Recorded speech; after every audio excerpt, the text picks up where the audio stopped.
નમસ્કાર વિદ્યાર્થી મિત્રો, વિવેક વિનય વાણી અને આનંદ એવો ચતુર્થી સંગમ એટલે વિવેકાનંદ એકેડમી. વિવેકાનંદ એકેડમીના યુટ્યુબ પ્લેટફોર્મ પરથી મિત્રો હું તમારા માટે ફોરેસ્ટની જે આવનારી જે પરીક્ષા છે એના માટે ગુજરાતી વિષયની અંદર મહત્વના અને સિલેબસના અનુસંધાનમાં થોડા ઘણા પ્રશ્નોની આપણે મિત્રો ચર્ચા કરીશું, જે આજના આ સેશનની અંદર છે. બને તેટલે મિત્રો આ લિંકને શેર કરો અને તમને ઉપયોગી થઈ પડે તેવા પ્રશ્નોની આપણે આજે ચર્ચા કરીશું. ત્યાંની અંદર ફોરેસ્ટ સ્પેશિયલ વનરક્ષકનો હુંકાર એવું સિરીઝ મિત્રો અથવા તો એવી સિરીઝ આપવામાં આવેલી છે વિવેકાનંદ તરફથી. વિષય છે ગુજરાતી, તો ગુજરાતી વિષયના ગ્રામરના જે પ્રશ્નો છે એ પ્રશ્નોની મિત્રો આપણે આજે ચર્ચા કરીશું. ઘણા બધા પ્રશ્નોની ચર્ચા કરવાની છે એટલે થોડીક મિત્રો આપણી સ્પીડ સામાન્ય જે કે જનરલ હોય છે એના કરતા વિશેષ આજે રહેશે. આપણા સેશનની શરૂઆત કરીએ તે પહેલા માં સરસ્વતીને પ્રાર્થના કરી દઈએ, ભગવતીને પ્રાર્થના કરી દઈએ. યા દેવી સર્વભૂતેષુ શક્તિ રૂપેણ સંસ્થિતા નમસ્તસ્ય નમસ્તસ્ય નમો નમઃ. ભગવાનને માતાજીને પ્રાર્થના શારદાને કે વનરક્ષકની જે પરીક્ષા આપનાર તમામ ઉમેદવારો છે એ ઉમેદવારોને આજનું આ જે કઈ સેશન છે એ ખૂબ જ ઉપયોગી નીવડે તેવી હૃદયની શુભેચ્છા સાથે મિત્રો આપણે આજના આ કાર્યક્રમની શરૂઆત કરીએ. સૌ પ્રથમ મિત્રો પહેલો પ્રશ્ન તમને આપ્યો છે કે ખોટી જોડણી ધરાવતો શબ્દ શોધો. મિત્રો ઘણી વખત તો જોડણી તમે જુઓ તો તમારો જે કઈ ક્વેશ્ચન પેપર તમે તપાસશો એના મુખ્ય પેજ ઉપર પણ ક્યારેક તમને એ પણ એની જોડણી મળી જતી હોય છે, અથવા તો તમારી જે રિસિપ્ટ છે, જે હોલ ટિકિટ છે એના અંદર બરાબર એમાં પણ મિત્રો તમને જોડણીનું ક્યારેક ને ક્યારેક તમને આન્સર મળી જતો હોય છે. અહીંયા આપી છે જોડણી અને એ પણ જોડણી આપણે શોધવાની છે મિત્રો ખોટી જોડણી શોધવાની, સાચી જોડણી શોધવાની છે નહીં. અહીંયા સાચી 3 હશે અને એક જોડણી ખોટી હશે, પણ કઈ જોડણી ખોટી હશે એનો મિત્રો તમારે ધ્યાન આપવાનું છે. હવે જો આવડી જાય જોડણી તો થઈ જાય 2 માર્ક્સની આપણે મિત્રો રોકડી. તો અહીંયા જોઈએ ધોતિયું, તો યુ પ્રત્યે લાગતા મિત્રો યુ પ્રત્યે અથવા તો યા પ્રત્યે લાગતા હંમેશા આગળના શબ્દને રસવા આવે એટલે આ તો શબ્દ જ્યારે કે સાચો છે. પૂંછડી શબ્દ જોઈએ તો પૂંછડી ઉપર અનુસ્વાર આવતા મિત્રો ભાર મુકાય એટલે એ પણ શબ્દ સાચો છે. પૂંઠિયો ઉપર અનુસ્વાર મૂકતા મિત્રો એ પણ શબ્દ સાચો છે. જ્યારે અહીંયા જોવા જઈએ તો લૂંટફાટ, તો લૂંટફાટ ની અંદર લૂ પર અનુસ્વાર છે ને લૂ મોટો ઉ બોલાય મિત્રો. તો આપણો જવાબ હશે મિત્રો બી, યાની કે ખોટી જોડણી તરીકે જવાબ હશે આપણો બી. જોઈ લઈએ મિત્રો, જવાબ છે બી. આગળના પ્રશ્ન નંબર 2 તરફ ગતિ કરીએ. નીચેના પૈકી કઈ જોડણી સાચી છે? હવે અહીંયા સાચી જોડણી પૂછી તો મિત્રો 3 જોડણી ખોટી હોય અને એક જ જોડણી સાચી હોય. તમને ખબર જ છે, મેં હમણાં કહ્યું કે યા અથવા તો યુ પ્રત્યે લાગતા આગળના શબ્દને હંમેશા રસ્વ લાગે. તો અહીંયા યા આવતા મિત્રો અહીંયા છે નહીં. અહીંયા યા આવતા આને રસ્વ છે ખરું, અહીંયા આવતા આને પણ રસ્વ છે, અહીંયા યા આવતા આને દીર્ઘ છે. તો એ અને ડી તો હોય જ ન શકે. આ બંનેમાંથી હવે ઉજળિયાટ શબ્દ છે તો ઉજળિયાટ શબ્દની અંદર ઉ બોલતા મિત્રો તમને ખ્યાલ આવી ગયો કે નાનો ઉ બોલાય છે એટલે આપણો જવાબ મિત્રો હશે બે, યાની કે ઉજળિયાટ. બરાબર. પ્રશ્ન નંબર 3, ખોટી જોડણી કયા શબ્દમાં છે તે શોધો. ખોટી જોડણી છે મિત્રો, યાદ રાખજો. તો અહીંયા પિયારા શબ્દ છે તો એ પણ સાચી છે. અહીંયા જૂનું શબ્દ છે બરાબર ને, એ પણ સાચી. ખાસ યાદ રાખજો, જૂનું પિયર ઘર ક્યારેક પરીક્ષકે આવો પણ પ્રશ્ન પૂછ્યો છે.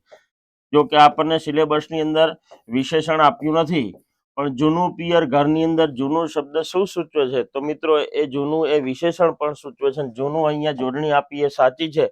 ઉજ્જવળ એ પણ સાચી છે. જ્યારે મૂલક શબ્દ છે, જ્યારે વચ્ચેનો શબ્દ મિત્રો લઘુ હોય ત્યારે તરત જ આગળના શબ્દને રસ્વ લાગે એટલે આપણો જવાબ હશે મિત્રો સી ઓપ્શન, યાની કે મૂલક એ ખોટી જોડણી છે. બરાબર ને, જેને દીર્ઘવું કરેલું છે. હવે હકીકતમાં રસ્વ. પ્રશ્ન નંબર 4, ખોટી જોડણી શોધો. તો સુષુપ્ત, શિથિલ, અને શરીફ આ ત્રણે ત્રણ સાચી છે, પરંતુ યાદ રાખજો મોટા ભાગે બધી જગ્યાએ લખ્યું હોય છે કે પધારો પધારો પધારો. મિત્રો એક વખતની મુલાકાતથી તમારી જિંદગી સુધરી જશે, પણ એમની લખેલી જિંદગી જો ખોટી હોય તો આપણી જોડણી સુધારી શકવાની જોગવાઈ છે નહીં. આ જિંદગી શબ્દ જ ખોટો છે. જિંદગી શબ્દની અંદર મિત્રો યાદ રાખજો મોટે ભાગે વિદ્યાર્થી, અને આ પરીક્ષામાં 2 થી 3 વખત પ્રશ્ન પૂછાલો છે, એટલે કે આ શબ્દ પૂછાલો છે. તો અહીંયા ખોટી જોડણી તરીકે મિત્રો આવશે સી, યાની કે જિંદગી. જિંદગીની અંદર હંમેશા રસ્વ થાય. એક જિંદગી યાદ રાખજો. એક શબ્દ રેલવે છે એ પણ યાદ રાખજો.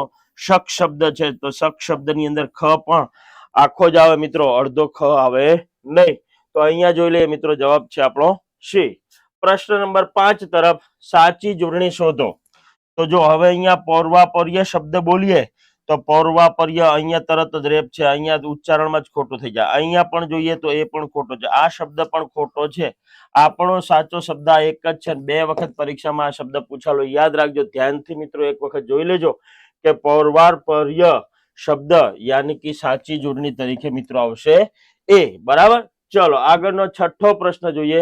નીચેનામાંથી જોડણીની દ્રષ્ટિએ કયો વિકલ્પ સાચો છે? જોઈ લો. ઘણી વખત મિત્રો આ પ્રશ્ન પૂછાય. થીગડું તો થી ને રસ્વ છે એટલે ત્યાંથી થી ઉચ્ચારણની પ્રક્રિયા પ્રમાણે તમને ખ્યાલ આવે કે થી એ ખોટો છે. અહીંયા બંને સરખું છે. અહીંયા થીગડું એ પણ રસ્વ વાળું, તો એ અને ડી તો મિત્રો આવી શકવાની કોઈ જોગવાઈ છે નહીં. હવે થીગડું આ પણ છે ને અહીંયા પણ છે, ફક્ત તફાવત ક્યાં છે મિત્રો? અનુસ્વારનો તફાવત. તો થીગડું તો ઈગડું બોલતા મિત્રો જવાબ આવશે આપણો બી, યાની કે થીગડું. જવાબની ઓપ્શન ની અંદર આપેલ બી એ ઓપ્શન ક્લિયર છે. બરાબર. અહીંયા ફક્ત અનુસ્વાર નથી આપ્યો, ભૂલ ન ખાતા ખાસ ધ્યાન રાખજો.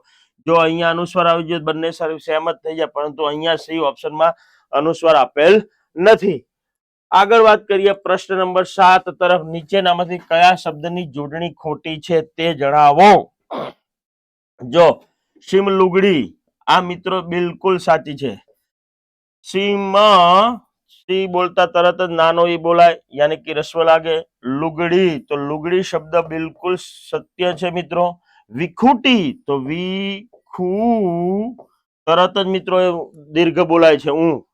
અને અહીંયા અતીત, અતીતમાં પણ મિત્રો આ સાચું છે. જ્યારે બેકાબુ શબ્દ રહ્યો એ બેકાબુ શબ્દ એ બિલકુલ ખોટો છે, યાની કે બેકાબુ તો ઉને મિત્રો જે રસ્વ છે એની જગ્યાએ દીર્ઘ આવે, એટલે આપણો જવાબ હશે સાચી જોડણી ખોટી જોડણી તરીકે મિત્રો ઓપ્શન નંબર સી.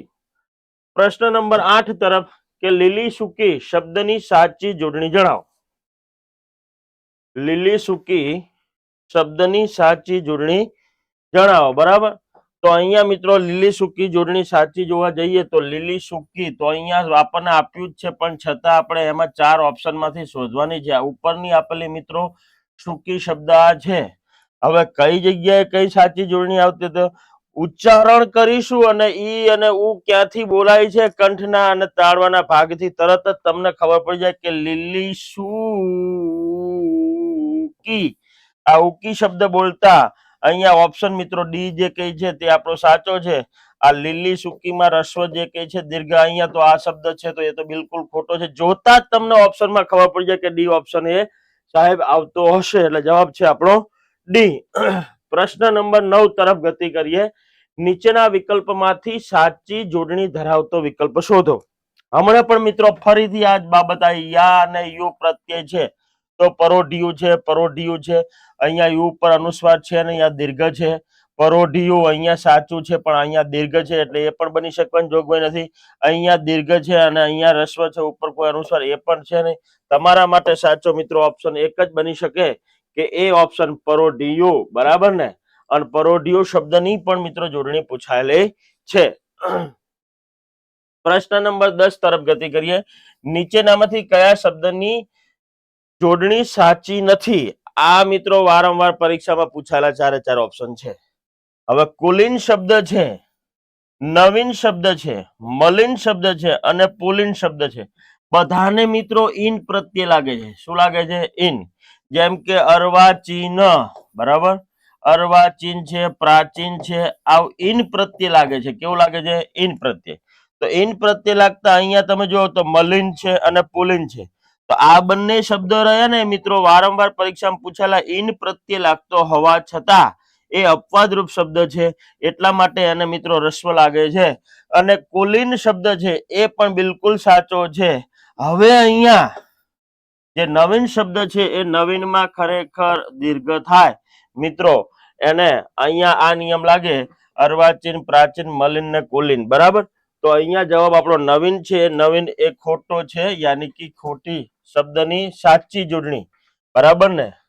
નીચેનામાંથી કયા શબ્દની જોડણી સાચી નથી એવું પૂછ્યું, નથી.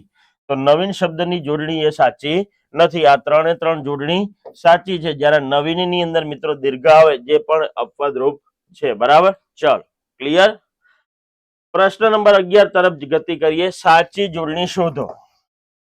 તો ધુઆ પુઆ, ધુઆ પુઆ, ધુઆ પુઆ.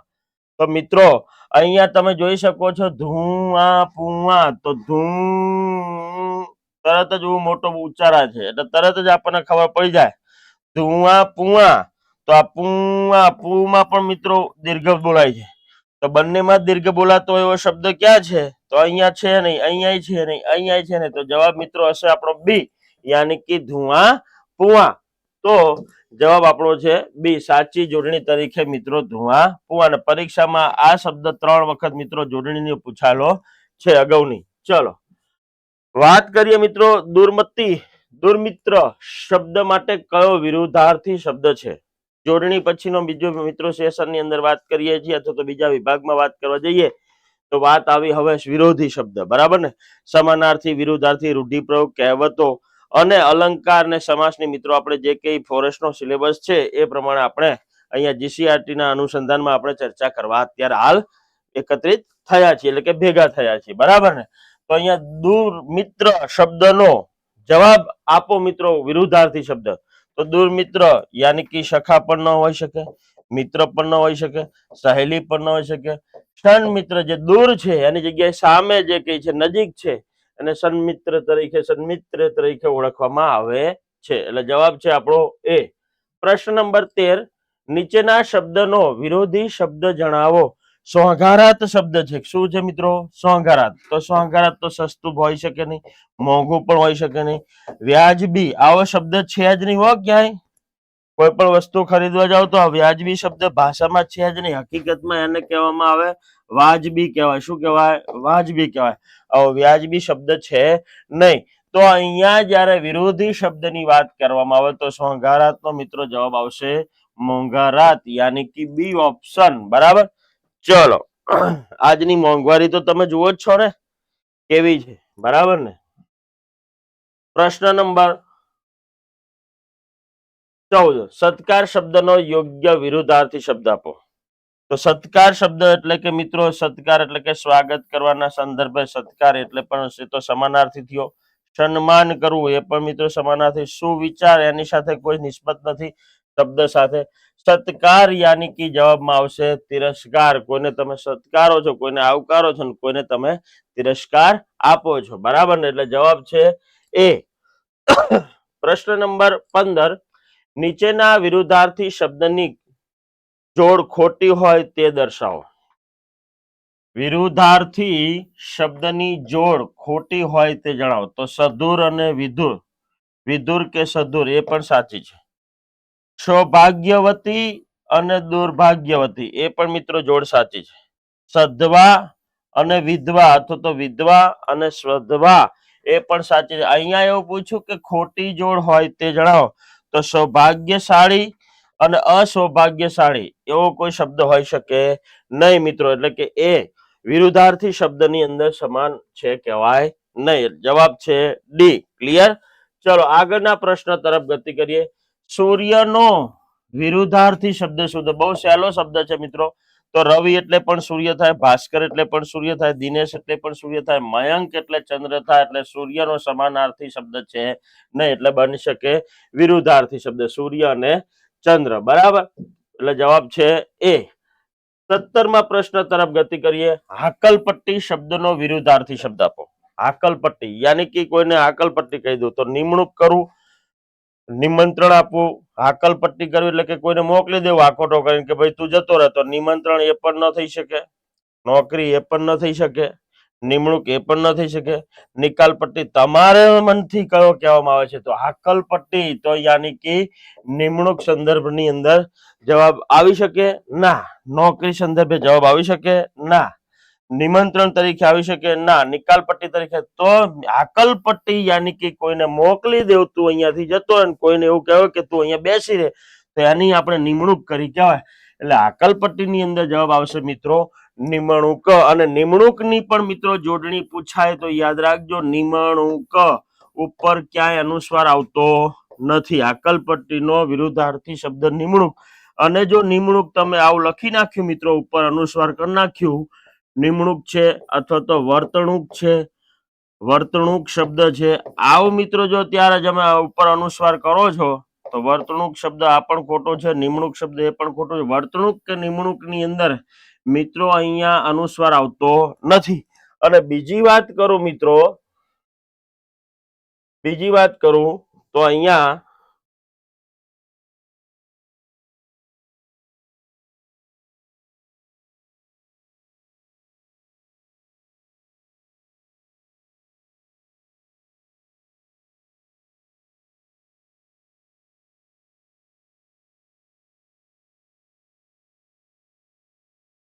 બીજી વાત કરીએ તો જયારે નિમણૂક અહીંયા હાકલ પટ્ટીનો વિરુદ્ધાર્થી શબ્દ આપણને મળશે નિમણૂક. હવે જે આ ઉક પ્રત્યે લાગતો એટલે હંમેશા મિત્રો રસ્વ લાગે, બરાબર. પણ અહીંયા જે નિમણૂક છે એ અપવાદરૂપ શબ્દ છે. અમુક, જો અમુક, ભાવુક, નાજુક, આવા શબ્દો ઉક ઉક ઉક ઉક ઉક આવતા મિત્રો એને રસ્વ લાગે, બરાબર. પણ અહીંયા જે નિમણૂક છે, મેં તમને હમણાં કહ્યું તેમ નિમણૂક છે, વર્તણૂક છે, વર્તણૂક છે અને બંદૂક શબ્દ છે.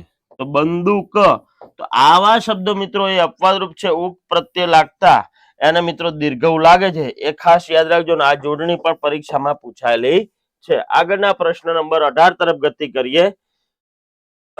ઉજ્જળ શબ્દો માટે યોગ્ય વિરોધી શબ્દ આપો. ઉજ્જળ, તો મિત્રો ઉજ્જળ નો વિરુદ્ધાર્થી ઉજ્જવળ પણ બની શકે નહીં, ઉત્સાહ પણ હોઈ શકે નહીં, સજ્જડ પણ હોઈ શકે નહીં. ઉજ્જળ એટલે બધું ઉજ્જળ થઈ ગયું છે, ખેદાન મેદાન, તો એને હરિયાળું કરવું પડે. એટલે આપણો જવાબ છે મિત્રો ડી ઓપ્શન, યાની કે ઉજ્જળ નો વિરુદ્ધાર્થી હરિયાળું. ચલો પછી વાત કરીએ, પ્રશ્ન નંબર 19 તરફ ગતિ કરીએ.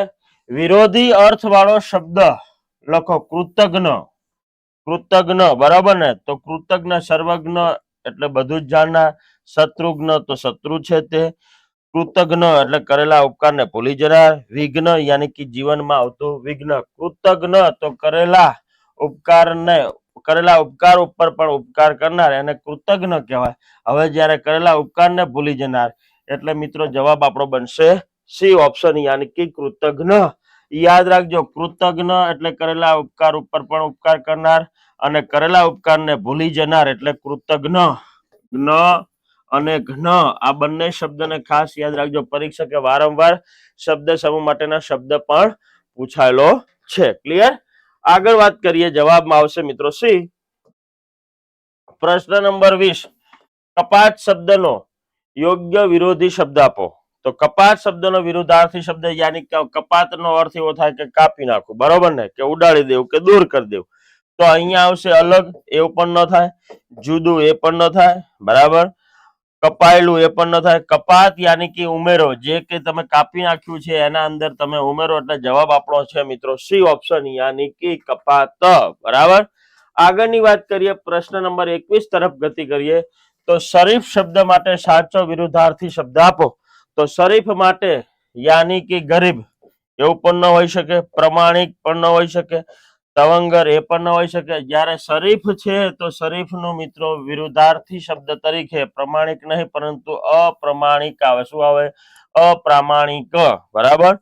તો ઓપ્શન છે એ, યાની કે અપ્રામાણિક.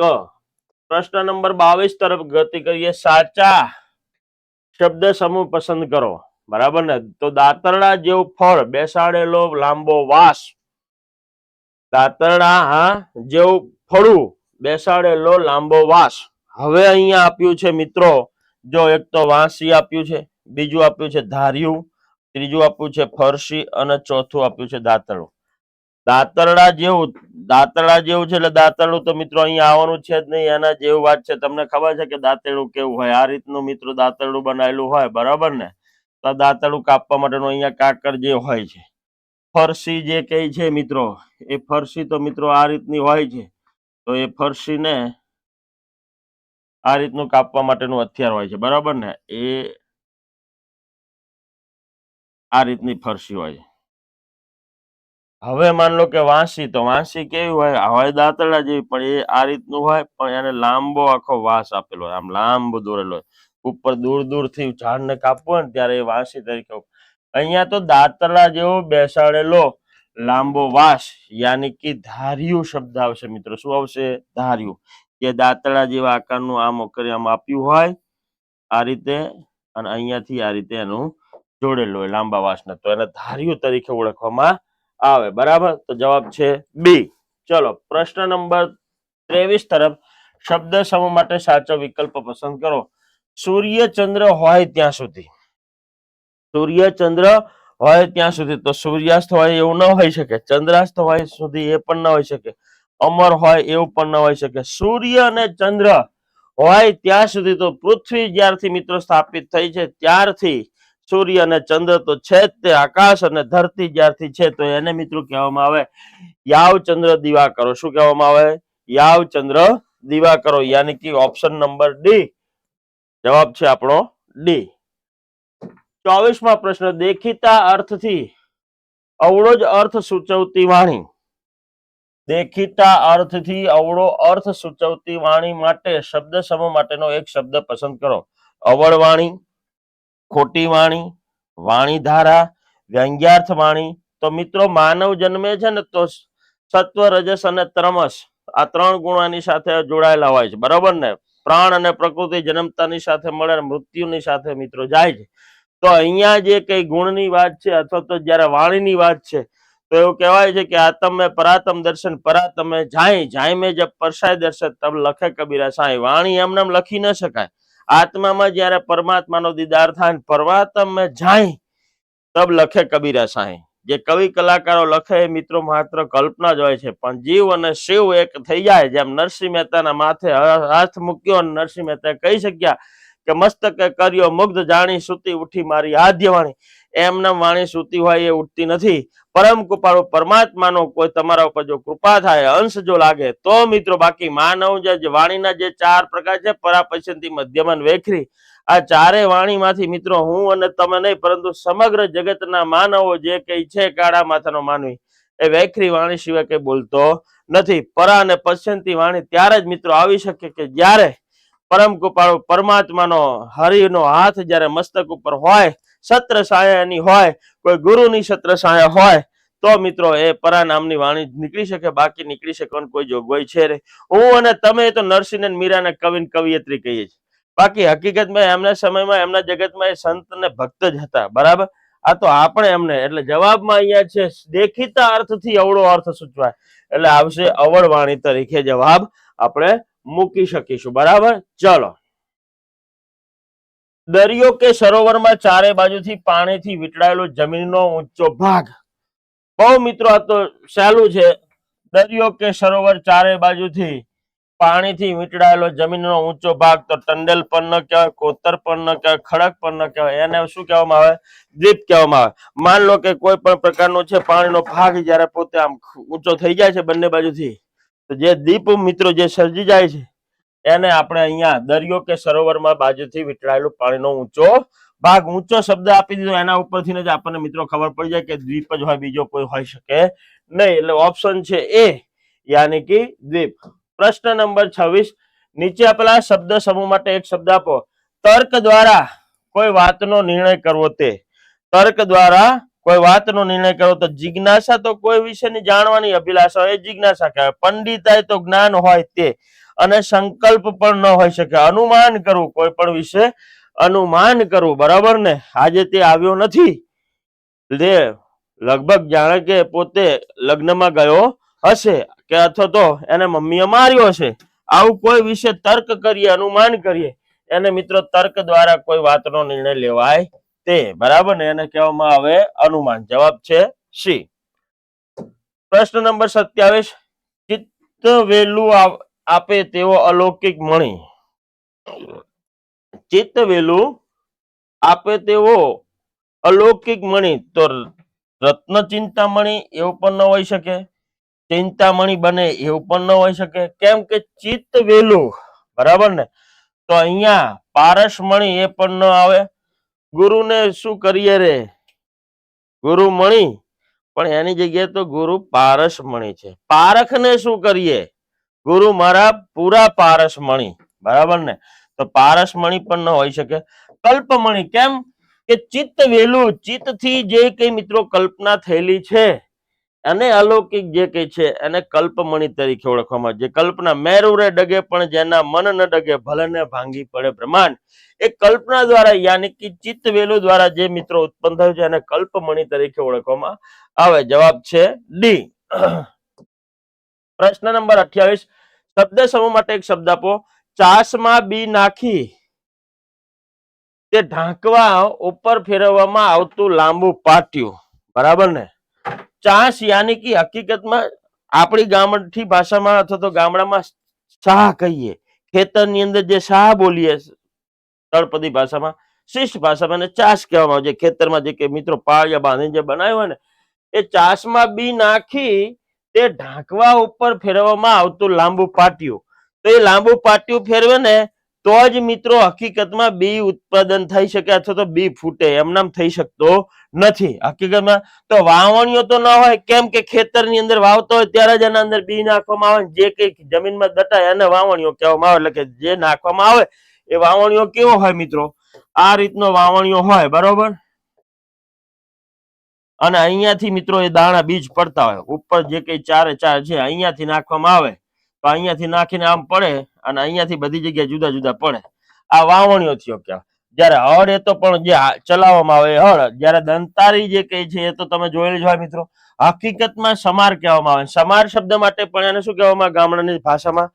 બરાબર ને? હમાર કહેવાય. શું કહેવાય? હમાર પણ કહેવાય અને સમાર કહેવાય. જે લાકડાનું આમ લાંબુ મજબૂત પાટિયું હોય, અહીંયાથી કળો મારી અને અહીંયા ગોઠવેલો, અને જેમ નાખાતું જાય એની પાછળ ને પાછળ આ જેમ વાવણીયામાંથી નખાતા હોય બી, અને પાછળ ને પાછળ એ લાકડું ફરતું આવે એટલે બી ને તરત જ ઢાંકી દે. એને હમાર કહેવાય. શું કહેવાય?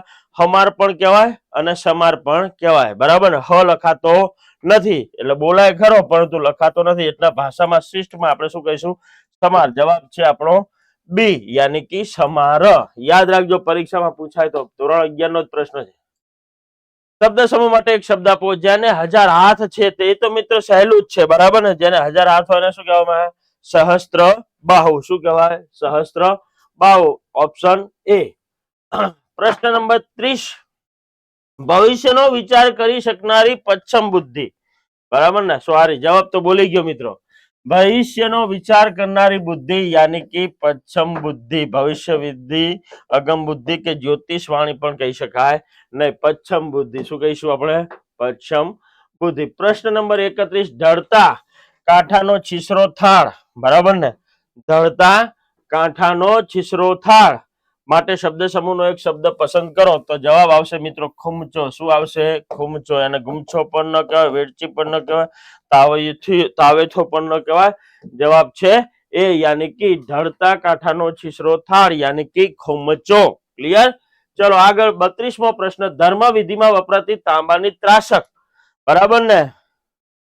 વર મરો કે કન્યા મરો પણ ગોળનું ભરતાણું ભરો, બરાબર ને? તો જવાબમાં મિત્રો છે અહીંયા તાંબા વર્ણું પણ ન કહેવાય, ત્રાસક પણ ન કહેવાય, તાંબેલી પણ ન કહેવાય. જવાબમાં આવશે તરભાણું. શું આવશે? તરભાણું. ધર્મ વિધિમાં વપરાતી તાંબાની ત્રાસક યાની કે તરભાણું. એટલે કહેવાય છે ને, વર મરો કે વરનો બાપ મરો પણ ગોળનું ભરતાણું ભરો, કન્યા મરો કે કન્યાનો બાપ મરો પણ ગોળનું ભરતાણું યાની કે તરભાણું ભરો. ભરો ને ભરો. જે શીખ ને જે દક્ષિણ આપવાનું એ આપણે આપવી જ પડે. ક્લિયર? જવાબ છે આપણો સી. પ્રશ્ન નંબર 32 તરફ, શબ્દ સમૂહ માટે એક શબ્દ આપો. સહેલાઈથી દેખી શકે, સહેલાઈથી દેખી કે સમજી શકાય તેવું. તો દ્રષ્ટા તરીકે ઓળખવામાં આવશે, ત્રિકાળ દ્રષ્ટિ તરીકે ઓળખવામાં આવે, સ્પષ્ટ તરીકે કે સ્પંદ તરીકે.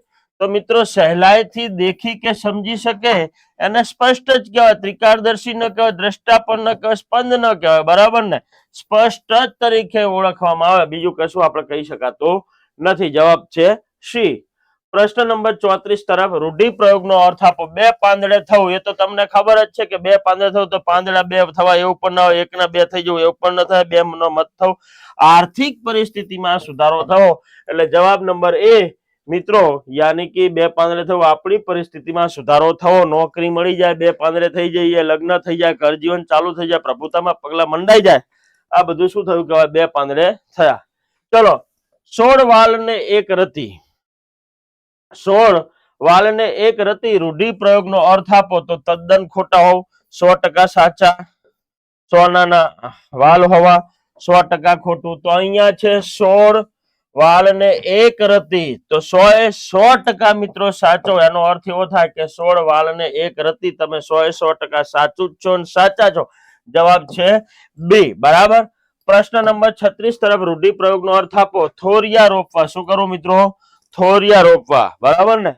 તો અણબનાવ કે દુશ્મનાવટ કરવી 100% સાચું. થોર રોપવા, કામની શરૂઆત કરી. તો મિત્રો અહીંયા થોરિયા રોપવા જોતા જ આપણને 100% સાચું એવું ન થાય, થોર રોપવા એવું પણ ન બની, કામની શરૂઆત કરવી એવું પણ ન. થોરિયા રોપવા યાની કે કોઈ સાથે અણબનાવ બને અને દુશ્મનાવટી શરૂ થાય અને થોરિયા રોપવા કહેવામાં આવે, બરાબર ને. આજથી જયારે આંખ વટાઈ ગઈ ત્યાંથી એ થોરિયા રોપવાના આપણા ચાલુ થઈ ગયા કહેવાય, બરાબર. જવાબ છે આપણો એ. પ્રશ્ન નંબર 37 પરવારી જવું, રૂઢિપ્રયોગ, બરાબર ને. તો પરવારી જવું યાની કે મૃત્યુ પામવું, તો કે ના. બીમાર પડવું, તો કે ના. કામની શરૂઆત કરવી, એવું પણ ન થઈ શકે. પરવારી જવું યાની કે કામ પૂરું થઈ જવું. બહુ સહેલા મિત્રો છે અહીંયા ઓપ્શન, અને એના ઉપરથી જવાબ આપણે કહી શકીશું બી, યાની કે પરવારી જવું યાની કે કામ પૂરું થઈ જવું. પ્રશ્ન નંબર 38 તરફ પગ તળે હોવ, રૂઢિપ્રયોગનો અર્થ આપો. તો એકદમ નજીક હોવ, નજર સામે દેખાવ, પગને નીચે દાટી દેવું, પ્રત્યક્ષ અનુભવ થવો. તો પ્રત્યક્ષ અનુભવ એવું પણ ન થાય. પગ તળે હોવ તો પગની નીચે દાટી દેવું એવું પણ ન બને. નજર સામે દેખાવ એવું પણ, પગ તળે હોવ યાની કે એકદમ નજીક આમ કે આમ પહોંચી જાવ, તે રીતનું મિત્રો હોય એને આપણે પગ તળે હોવું એવું કહી શકીએ છીએ ભાષામાં. જવાબ છે એ. પ્રશ્ન નંબર 39 ઓયા કરી જવું. શું કરી જવું? ઓયા કરી જવું, બરાબર. તો હજમ કરી જવું, પચાવી પાડવું અને બધું લઈ લેવું. હકીકતમાં મિત્રો 3 ઓપ્શન સાચા છે, એટલે આપણો જવાબ છે ડી, એ બી સી. ઓયા કરી જવું, વધુ પડતું ખાઈએ હજમ થઈ જાય એ પણ ઓયા થઈ જવું કહેવાય. વધુ પડતું ખાઈએ ને પચાઈ જઈએ, બધું ખાઈ લીધું એ પચાઈ ગયું, એને પણ મિત્રો ઓયા કહેવામાં આવે. અને કોકનું પડાઈ લઈએ તો મિત્રો એને પણ આપણે ઓયા થઈ જવું એવું કહેવામાં આવે. એટલે જવાબ આપણો છે મિત્રો ડી ઓપ્શન, એ બી સી 3 સાચા છે, બરાબર. ચાલો, પ્રશ્ન નંબર 40 કોઠે પડવું, રૂઢિપ્રયોગનો અર્થ આપો. બરાબર. દુઃખી થઈ જવું, જવાબદારી આવી, મુશ્કેલીમાં મુકાવું, અથવા તો સ્વાભાવિક થઈ જવું. તો અહીંયા મિત્રો છે કોઠે પડી જવું યાની કે જે કઈ છે વારંવાર એક ને એક બાબત બનતી હોય, કઈ થાકી ગયા હોય તો પણ એ મિત્રો શું થઈ જાય કે સ્વાભાવિક થઈ જવું, કે આ ભાઈની ટેવ જ એવી છે કે એ કોઠે પડી જવું. છોકરો કોઈ તોફાની હોય, હા ના તે, યાની કે કોઠે પડી જવું, બરાબર ને. મુશ્કેલીમાં મુકાઈ જવું એવું ના આવે, જવાબદારી આવે, દુઃખી થવું એવું પણ ન આવે, કોઠે પડી જવું યાની કે આપણને વારંવાર કોઈ પણ ખોરાક આપણને ખાવાનું ફાઈ જાય, એ કોઠે પડી ગયું કહેવાય. એટલે સ્વાભાવિક થઈ જવું, બધું આ બધું દરરોજનું રેગ્યુલર છે. ભણવું એ આપણા માટે કોઠે પડી ગયું કહેવાય, વાંચવું એ આપણા માટે એક કોઠે પડી ગયું કહેવામાં આવે, બરાબર. ચાલો, પ્રશ્ન નંબર 41 ઘાસ કાપવું, રૂઢિપ્રયોગનો અર્થ આપો. તો ઘાસ કાપવું યાની કે નિરણ લાવવું, ના. નકામી મહેનત કરવી, નિંદામણ કરવું, મદદ કરવી. તો ઘાસ કાપવું યાની કે નકામી મહેનત કરવી, નિરણ કાપવું એવું પણ ન થાય, નિંદામણ પણ ન થાય, મદદ કરવી એ પણ ન થાય. જવાબ છે મિત્રો એ, યાની કે ઘાસ કાપવું કે નકામી મહેનત કરવી. જવાબ છે એ. પ્રશ્ન નંબર 42 મીંડા આગળનો એકડો માંડવો, બરાબર ને. મીંડા આગળ એકડો માંડવો, રૂઢિપ્રયોગનો અર્થ આપો. તો ગણિતના દાખલા કરવા એવું પણ ન થાય, હિસાબ કરવો એવું પણ ન થાય, સરવાળો કરવો એવું પણ ન થાય, શૂન્યમાંથી સર્જન કરવું જે મીંડો છે અને મીંડાની આગળ એકડો કરીએ અને 10 બને એવી જ રીતે આજથી આપણે વાંચવાની શરૂઆત કરીએ અને કરતા કરતા કરતા મિત્રો જેટલું વંચાઈ જાય ને એક વખત પરીક્ષા પાસ થઈ ગયા તો એ આપણે એકડો માની દીધો કહેવામાં આવે છે. ક્લિયર? તો જવાબ છે સી. પ્રશ્ન નંબર 43 રૂઢિપ્રયોગનો અર્થ આપો. ઉબાડિયું કરવું. શું કરવું? ઉબાડિયું કરવું. બરાબર ને? તો ઝઘડો કરવો, ઉબાડિયું પ્રગટાવવું, સાથ આપવો કે ગુસ્સે થવું. તો ગુસ્સે થવું પણ ન આપે, સાથ આપવો પણ ન થાય, ઉબાડિયું પ્રગટાવવું એવું પણ ન થાય. ઉબાડિયું કરવું એટલે ગમે તેની સાથે જઈ અને ઝઘડો કરવો, એનો અર્થ જ મિત્રો ઉબાડિયું કરવું એવો થાય છે. બરાબર? જવાબ છે આપણો એ. પ્રશ્ન નંબર 44 તરફ. તો રૂઢિપ્રયોગ આપો. વિમુખ થઈ જવું. શું થઈ જવું? વિમુખ થઈ જવું. તો મુખ વિનાનું થવું એવું પણ ન હોઈ શકે, મુખ મેળવવું એવું પણ ન થઈ શકે, મોઢું ધોવું એવું પણ ન થઈ શકે. વિમુખ થઈ જવું યાની કે મોઢું ફેરવી લેવું. કોઈ પણ વ્યક્તિ વાતચીત કરતા હોય ને આપણે એની સામે ન જોઈને મોઢું ફેરવી લઈએ તો એનો મતલબ એવો થયો કે આપણાથી વિમુખ છે, યાની કે વિમુખ થઈ જવું યાની કે મોઢું ફેરવી લેવું. જવાબ છે બે. પ્રશ્ન નંબર 45 નીચેના રૂઢિપ્રયોગનો અર્થ આપો. ટાઢક વળવી. શું થવી? ટાઢક વળવી. બરાબર ને? તો જવાબ છે ટાઢ લાગવી. તો શિયાળામાં લાગે કે ઉનાળામાં ટાઢ ન વાય. ખ્યાલ આવ્યો? તાપણું કરવું પણ ન થાય, શાંતિથી સુઈ જવું એવું પણ ન થાય. ટાઢક વળવી યાની કે હવે જે કઈ બાબતો કે ચિંતા કે સમસ્યાઓ હતી, યાદી વ્યાધિ ને ઉપાધિ, આ ત્રણેય માંથી હવે શાંતિ થઈ યાની કે નિરાત થવી એટલે કે ટાઢક વળવી. જવાબ આપણો છે બી. બરાબર? ચલો પછીની વાત છે 46મો પ્રશ્ન. રૂઢિપ્રયોગનો અર્થ અગસ્ત્યના વાયદા. શું છે? અગસ્ત્યના વાયદા. મિત્રો અગસ્ત્ય મુનિનો વાયદો હોવો એવું પણ ન થાય, વાયદો ન નિભાવવો, વાયદો ફાયદા માટે કરવો એવું પણ ન બની શકે. અગસ્ત્યના વાયદા યાની કે જ્યારે આવે ત્યારે વારંવાર લાંબા વાયદા કરવા કે આજે નહીં તો કાલે ને આવતા અઠવાડિયે ને આવતા મહિને હું કાલે વાંચીશ, કાલ પછી પાછું કે આવતા અઠવાડિયેથી શરૂઆત કરીશ. તમને ખબર છે કે 2024 ની સાલ શરૂ થઈ ગઈ. બરાબર ને? ઈસવીસન. છતાં હજુ આપણે વાંચવાનું, પરીક્ષાની તારીખ પણ આવી ગઈ, પરીક્ષાઓ ઘણી બધી જાહેર પણ કરી દીધી સરકાર, પણ છતાં હજુ જો આપણે આપણી તૈયારી કરતા ન હોય તો અગસ્ત્યના વાયદા કહેવામાં આવે. કાલે કરીશું, પરમ દિવસે કરીશું, 10 દિવસ પછી કરીએ. એટલે જવાબ છે મિત્રો એ, યાની કે અગસ્ત્યના વાયદા યાની કે ખૂબ લાંબા વાયદા કરવા. પેટ દેવું. બરાબર ને? પેટ દેવું તો પેટમાં દુઃખ થવું, પેટ આવી દેવું, પેટ આપી દેવું, મનની વાત કરવી અને મનમાં ને મનમાં વાત કરવી. તો પેટ આપી દેવું તો મનમાં ને મનમાં વાત ન થાય. બરાબર? પછી પેટ આપી દેવું યાની કે પેટ દેવું એવું પણ ન થાય, પેટમાં દુખવું પણ ન થાય. મનની વાત કરવી. શું છે? બરાબર ને? આપણે ક્યારેક આપણી મનની વાત મિત્રો સાથે કરી દેતા હોય છે, યાની કે આપણું પેટ આપી દેતા હોય છે. હકીકતમાં પેટ ક્યારે કોને આપીએ એ તો તમને ખબર જ છે કે યુવાન થતા આપણે કોને કેવું પેટ આપણે આપતા હોય છીએ. ક્લિયર? જવાબ છે સી. ચલો 48મો પ્રશ્ન. બહારથી સારું લાગતું બધું સારું નથી હોતું. આ અર્થ કઈ કહેવતમાંથી પ્રગટ થાય છે? બરાબર? બહારથી લાગતું સારું બધું અથવા તો બહારથી સારું લાગતું બધું સારું હોતું નથી. મન હોય તો માંડવે જવાય, ભેંસ આગળ ભાગવત શા કામનું, પ્રયત્ન કરીએ તો સફળ મળે, દોડવું એટલું દૂધ નથી, જેટલું દોડવું એટલું દૂધ હોય એવું કહેવાય નહીં. એટલે અહીંયા જે કઈ છે મિત્રો કહેવતમાંથી અર્થ પ્રગટ થાય છે કે ભાઈ દોડવું એટલું દૂધ નહીં, બહારથી સારું લાગતું હોય તેટલું અંદર પણ સારું હોતું નથી. બરાબર ને? મન તન ઉજળા, મન બગલી કપટા અંગ એના જેવું છે. બરાબર ને? શરીરથી ઉજળું હોય પણ જ્યારે પેલા બગલા જેવું કે શરીરથી દેખાતો હોય સફેદ પણ એનું મન કેવું હોય છે? કપટી હોય છે. એના જેવી વાત છે. બરાબર ને? હંસ અને બગ બંને એક જ છે રૂપ રંગથી, પરંતુ બંનેના આહારમાં તો તફાવત જ છે ને. કાગ અને કોયલ એ પણ બંને એક જ છે રૂપ રંગથી, પરંતુ બંનેની અવાજમાં, વાણીમાં પણ તફાવત છે. અહીંયા એટલું કહે છે બહારથી સારું હોય તેટલું બધું બહારથી દેખાતું. આપણે ગુજરાતીમાં એવું કહીએ છીએ કે મહિલા ગુણ તો મહાદેવજી જાણે, એના જેવી વાત છે. બરાબર? એટલે અહીંયા આવશે જવાબ આપણો ડી ઓપ્શન, યાની કે દોડવું એટલું દૂધ નહીં. પછીનું 49. સાણું માણસ લાભત નહીં. બહુ મિત્રો પરીક્ષામાં પૂછાયેલું છે. જવાબ એક જ આવે કે ડાયું માણસ લાંબુ જીવે નહીં. બરાબર ને? વારંવાર પરીક્ષામાં 3 થી 4 વખત પૂછાયેલું છે. યાદ રાખજો આ કહેવત કે સાણું માણસ લાભત નથી. તમે જુઓ છો ઘરની અંદર કોઈ પણ હોશિયાર વ્યક્તિ હોય, તજજ્ઞ હોય અથવા તો બધી જગ્યાએ સફળતા મેળવતો હોય, પરમ કૃપાળુ પરમાત્મા એનું આયુષ્ય ટૂંકું જ રાખતા હોય. જે સારા માણસો કહેતા હોય છે ને કે બહુ સારા હતા, ગામમાં આટલી પ્રવૃત્તિ કરી, આટલો વિકાસ કર્યો, અને એ માણસને ભગવાને લઈ લીધો, ત્યાં ક્યાં તારે ત્યાં ખોટ છે.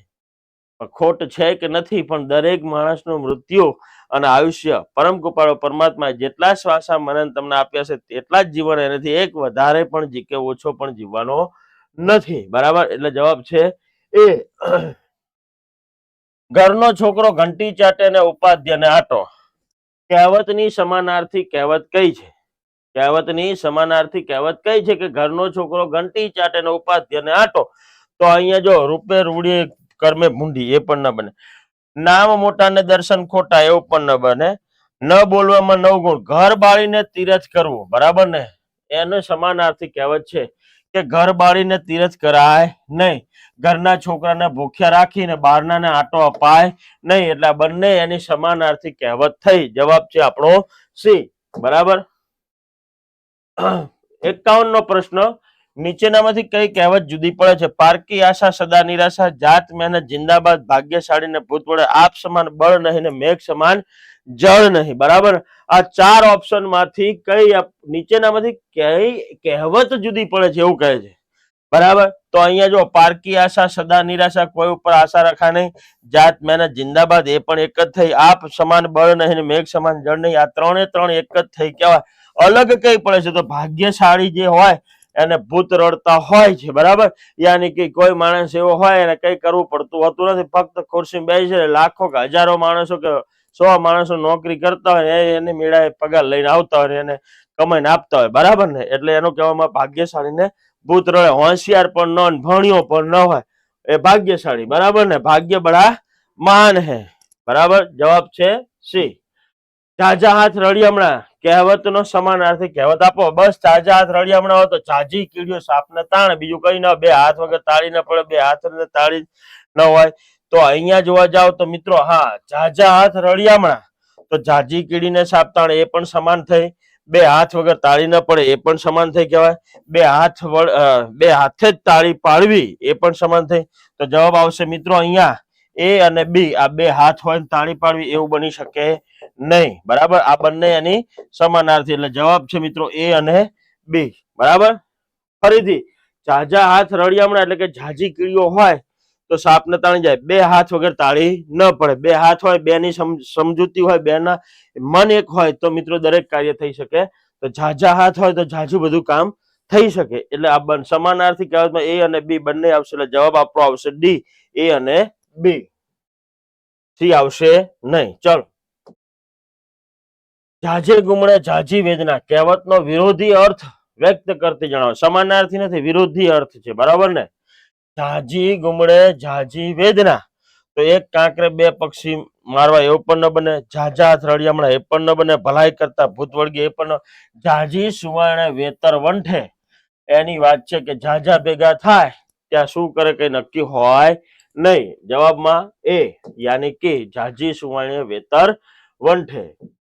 પ્રશ્ન નંબર 54, નીચે આપેલી કહેવતનો સાચો અર્થ શોધીને લખો. દુનિયાનો છેડો ઘર. મિત્રો, ગમે ત્યાં તમે જાઓ તો દુનિયાનો છેડો ઘર જ હોય છે. બરાબર ને, અને ઘરનો છેડો કોણ? તો કે સ્ત્રી. બરાબર, તો અહીંયા દરેકનું ઘર દુનિયામાં કોઈ છેડે જ હોય છે એવું પણ ન હોઈ શકે. દુનિયાનો દરેક છેડે માણસને રહેવા ઘર મળે છે એવું પણ ન બની શકે. વિશ્વનો કોઈ એક છેડો ઘર આવેલું હોય એવું પણ ન બને. ત્યાં કુટુંબના બધા હળી મળીને રહેતા હોય પ્રેમથી અને દુઃખ વહેંચે તેને ઘર કહેવાય. એટલે જવાબ છે મિત્રો ડી. અને તમે ગમે ત્યાં જાઓ, ભલે આપણું સામાન્ય મકાન હોય, પરંતુ મિત્રોના ત્યાં મોટા બંગલામાં જઈને આવ્યા હોય, પરંતુ ઘેર આવીએ ને બેગ મૂકીએ પછી જ આપણને હાશકારો થાય. એ જ મિત્રો સાચું. અને આપણું દુઃખ મમ્મી પપ્પા ભાઈ બહેન બધા વહેંચી અને સહભાગી થાય, એ પ્રેમથી હળી મળીને રહેવું, એને જ મિત્રો કહેવાય. એટલે કે દુનિયાનો છેડો પોતાનું ઘર અને ઘરનો છેડો પોતાની સ્ત્રી. બરાબર ને, ચલો, જવાબ છે આપણો ડી. 55માં પ્રશ્ન તરફ ગતિ કરીએ. વખાણી ખીચડી દાંતે ચોટે, કહેવતનો અર્થ આપો. બરાબર ને, તો જેના વખાણ કરીએ તે જ ખરાબ નીકળે. બરાબર ને, જેના વખાણ કરીએ તે જ ખરાબ નીકળે. અહીંયા ખીચડી હંમેશા સારી હોય, વખાણ કરવાથી કોઈ ખાતું નથી. ખીચડીના વખાણ કરવા જોઈએ એવું ના હોય. વખાણેલી ખીચડી દાંતે ચોટે, એટલે કે જેના વખાણ કરીએ તે જ ખરાબ નીકળે છે, બરાબર ને? પેલા સાપ ને દૂધ પીવડાવે પણ કોક દાડો એ જ ડંખે, બીજું કઈ ડંખે નહીં. એટલે જવાબ છે એ, યાની કે 55મા નંબર પ્રશ્ન. 56મો પ્રશ્ન મિત્રો, નીચેનામાંથી કયો શબ્દ પર્યાયવાચી નથી? જોજો, પર્યાય રેવંત આપ્યું છે, તો રેવંત એટલે મિત્રો ઘોડો થાય, બરાબર. વાજી એટલે પણ મિત્રો ઘોડો થાય, બરાબર ને? અને હઈ એટલે પણ ઘોડો થાય. આ ત્રણે ત્રણ શબ્દનો અર્થ એક જ થાય. અહીંયા એવું પૂછે, નીચેનામાંથી કયો શબ્દ પર્યાયવાચી યાની કે સમાનાર્થી નથી? તો આ ત્રણે ત્રણ સમાનાર્થી, પણ હસી એ સમાનાર્થી નથી. એટલે આપણો જવાબ હશે મિત્રો બી. આ વાજી એટલે પણ ઘોડો થાય, હઈ એટલે પણ ઘોડો થાય, રેવંત એટલે પણ ઘોડો થાય છે, બરાબર. એટલે અહીંયા જવાબ છે બી. હસી એ સમાનાર્થી શબ્દથી અલગ પડી આવે છે. ક્લિયર મિત્રો? આગળના પ્રશ્નમાં મિત્રો વાત કરીએ. પ્રશ્ન નંબર 57. નીચેનામાંથી કયો શબ્દ પર્યાયવાચી નથી? તો મિત્રો ઓઢણું, બાંધણી, મલીર અને મલિન. હવે અહીંયા એવું પૂછ્યું, નીચેનામાંથી કયો શબ્દ પર્યાયવાચી નથી, સમાનાર્થી નથી? તો ઓઢણું અને બાંધણી બંને એક થાય. મલીર એટલે પણ મિત્રો કાળા રંગનું જે કંઈ છે ઓઢણું, બરાબર ને? જે કાઠિયાણી સમાજની અંદર જે કાઠિયાવાડમાં લોકો માથે રાખતા હોય છે એને પણ મલીર કહેવામાં આવે. જ્યારે મલિન છે એટલે મિત્રો થાય મહેલું. એટલે અહીંયા આ ત્રણ સમાનાર્થી છે, પણ આ શબ્દ સમાનાર્થી રહેલો નથી. એટલે જવાબ છે ડી, યાની કે મલિન. પછી વાત કરીએ 58મો પ્રશ્ન. પ્રસૂન શબ્દનો સમાનાર્થી શબ્દ જણાવો. આ પ્રશ્ન મિત્રો વારંવાર પરીક્ષામાં પૂછાય, સહેલો અર્થ છે. પ્રસૂન એટલે સુમસામ એવું પણ ન બની શકે, પ્રકાશ પણ ન થઈ શકે, અને પ્રસન્ન થવું એવું પણ ન થઈ શકે. પ્રસૂન એટલે મિત્રો ફૂલ થાય, કુસુમ, બરાબર ને? તો પ્રસન્ન બરાબર બી ઓપ્શન, યાની કે ફૂલ. પ્રશ્ન નંબર 58 પછી 59માં નીચે આપેલા શબ્દમાંથી કયો શબ્દ સમાનાર્થી નથી તે જણાવો, બરાબર ને? નીચેનામાંથી કયો શબ્દ સમાનાર્થી નથી? તો ઉપવન એટલે કે બગીચો, રાન યાની કે જંગલ, રાન એટલે શું થશે? જંગલ. કાનન એટલે શું થશે પણ મિત્રો? જંગલ થશે. અને વિપિન એટલે પણ શું થશે મિત્રો? જંગલ. આ ત્રણે ત્રણ છે સમાનાર્થી. ઉપવન યાની કે બાગ બગીચો એવું થાય એટલે સમાનાર્થી નથી. એટલે મિત્રો જવાબ આવશે એ. આ ત્રણે ત્રણ નો અર્થ થાય એક જ, બરાબર ને? ઉપવન યાદ રાખજો, ફોરેસ્ટ ની અંદર જઈએ છીએ ને જંગલ ની જ વાત છે, વન રક્ષક ની જ છે, બરાબર ને? ચલો આગળ વાત કરીએ. ધુની શબ્દનો પર્યાયવાચી શબ્દ આપો. તો તરંગ પણ ન થાય, તાંડવ પણ ન થાય, તારસ્કસ પણ ન થાય. પર્યાયવાચી શબ્દ જ્યારે ધુની શબ્દનો મિત્રો શોધવાનું થાય, ધુની એટલે તરંગી થાય, બરાબર ને? આ માણસ તરંગી છે, આ માણસ ધુની છે, બરાબર ને? એક જાતની ધૂન. એટલે જવાબ છે મિત્રો બી, યાની કે તરંગી. પ્રશ્ન નંબર 61 તરફ ગતિ કરીએ. પર્યાયવાચી શબ્દ લખો. નવનીત. નવનીત પર્યાયવાચી શબ્દ લખો. નવનીત નો પર્યાયવાચી શબ્દ શું થાય? તો નાવીન્ય એવું પણ ન થાય, ગૌરવ એવું પણ ન થાય, નિર્મળતા એવું પણ ન થાય. નવનીત બરાબર થશે મિત્રો ગોરસ, યાની કે માખણ. શું થાય? માખણ. યાદ રાખજો, બરાબર? માખણ ને ગોરસ અને નવનીત એટલે મિત્રો જવાબ આપણો એ, બરાબર ને? ક્લિયર? ચલો આગળનો પ્રશ્ન નંબર 61 ઉપર થી જવાબ એ છે. 65 ઉપર ચીબુક. ચીબુક શબ્દનો સમાનાર્થી શબ્દ આપો. તો ચીબુક ચિત્તકાર પણ ન બને, ચપ્પડ પણ ન બને, ઝઘડો પણ ન બને. અને ચીબુકી એટલે મિત્રો હડપચી. હડપચી યાની કે આપણી દાઢી. અને ક્યારેક એવું પૂછે કે હનુમાન શબ્દમાં કયો સમાસ છે, બરાબર? તો હનુમાન યાની કે હડપચી, હનુ યાની કે હડપચી, દાઢી, જેને વાનર જેવી દાઢી છે તે બહુવ્રીહી સમાસ પણ બની શકે છે. ક્લિયર? ચલો પ્રશ્ન નંબર 63. ગાઢ શબ્દનો પર્યાયવાચી કયો શબ્દ નથી? બરાબર? તો ગાઢ પર્યાયવાચી શબ્દ નથી એવું પૂછ્યું. તો ઘટ એટલે પણ ગાઢ થાય, ઘાટું એટલે પણ ગાઢ થાય, ઘોર એટલે પણ ગાઢ થાય. ઘાવ એટલે મિત્રો કોઈ પણ પ્રકારનું વાગ્યું હોય એને ઘાવ કહેવામાં આવે. એટલે આ ત્રણે ત્રણ પર્યાયવાચી છે, બી એ પર્યાયવાચી છે નહીં. એટલે આપણો જવાબ આવશે મિત્રો બી યાની કે ઘાવ. પ્રશ્ન નંબર 64 ભાષા શુદ્ધિની મિત્રો આપણે વાત કરવાની છે. તો ભાષા શુદ્ધિની વાત કરીએ ત્યારે સૌ પ્રથમ વાત કરીએ ત્યારે નીચેનામાંથી ભાષાકીય રીતે અશુદ્ધ વિધાન જણાવો. તો પહેલા અહીં જંગલ હતું, હવે નગરી બની ગયું. આ વાક્ય મિત્રો બિલકુલ સાચું છે. અવિનાશ યુનિવર્સિટીમાં પહેલા નંબરે પાસ થયો. આ વાક્ય પણ મિત્રો બિલકુલ સાચું જ છે. જોઈ શકો તમે યુનિવર્સિટીમાં ક્યાંય લેખન રૂઢિ ભાષા શુદ્ધિની ક્યાંય ભૂલ નથી, ક્યાંય જોડણીની ભૂલ નથી, કોઈ વિરામચિહ્નની ભૂલ નથી, કોઈ પુનરાવર્તિત શબ્દ નથી. નિયમો પ્રમાણે જોતા પહેલું અને બંને વાક્ય એકદમ સાચું છે. બરાબર. હવે અહીંયા શું કહે છે કે અમારી શાળાનો વિદ્યાર્થી જિલ્લા લેવલે પહેલા નંબરે આવ્યો. એ પણ સાચું છે મિત્રો. બરાબર ને, પહેલા લેવલ યાની કે પહેલા ક્રમે આવ્યો. શાળામાં આચાર્ય કરતા શિક્ષકો પહેલા આવી જતા. હવે અહીંયા તમે જોઈ શકો મિત્રો 3 ભાષાકીય યાની કે જોડણીની દ્રષ્ટિએ, પુનરાવર્તન શબ્દની દ્રષ્ટિએ, અલ્પ વિરામની દ્રષ્ટિએ અથવા તો વિવિધ વિરામચિહ્નોની દ્રષ્ટિએ સંપૂર્ણ રીતે બધા નિયમોને જ્યારે તારવતા તો 3 વાક્યો ઉપરના સાચા મળે છે. પણ એક વાક્યમાં નીચે જે કે મિત્રો આપ્યું છે એમાં શબ્દ એ આપી દીધું છે કે શાળામાં આચાર્ય કરતા શિક્ષકો પહેલા આવી જાય છે. બરાબર. તો જો અહીંયા પહેલા શબ્દ છે તો અહીંયા પહેલા નંબરે આવે છે, તો ઉપરથી જ આપણને ખબર પડી જાય કે નંબરની જ્યારે વાત કરવામાં આવે તો પહેલા ઉપર અનુસ્વાર મુકાતો નથી. અને અહીંયા જ્યારે જે વાત કરીએ તો પહેલા આવી જાય છે એટલે કે એમની અગાઉ આવી જાય છે, પૂર્વાજ. એટલે લા ઉપર મિત્રો અહીંયા અનુસ્વાર આવે. એટલે જવાબમાં અનુસ્વાર જે અહીંયા નથી વાક્યને, એટલે આપણો જવાબ છે મિત્રો ડી ઓપ્શન, યાની કે અહીંયા જે પહેલા અને પહેલા આટલો તફાવત છે. આ જે કઈ પહેલા છે એ ક્રમના અનુસંધાનમાં છે અને આ પહેલા છે એ અગાઉના સંદર્ભમાં છે, પૂર્વના સંદર્ભમાં છે. બરાબર ને, પહેલા. બરાબર. એટલે આ બંને શબ્દનો ભેદ નહીં, એ ખાસ તમારે ધ્યાન રાખવું પડશે મિત્રો. આવું ક્યાંક અનુસ્વાર વાળું પણ વાક્ય જો તમને આપી દે તો પણ લેખન રૂઢિ ભાષા સુધીમાં એક ખોટું કહેવાય છે. એટલે આપણો જવાબ છે મિત્રો ડી. પ્રશ્ન નંબર 65 ઉપર નીચેના વિકલ્પોમાંથી શબ્દ અને તેનો અર્થ નો ખોટો વિકલ્પ શોધો. બરાબર. તો જીત અને વિજય આ બિલકુલ સાચો છે. ખોટો વિકલ્પ શોધવાનો છે. નિર્દેશ તો આજ્ઞા એ પણ સાચું છે. જો હમણાં મેં તમને કહ્યું તો પહેલા તો એ ક્રમ એ પણ સાચું છે.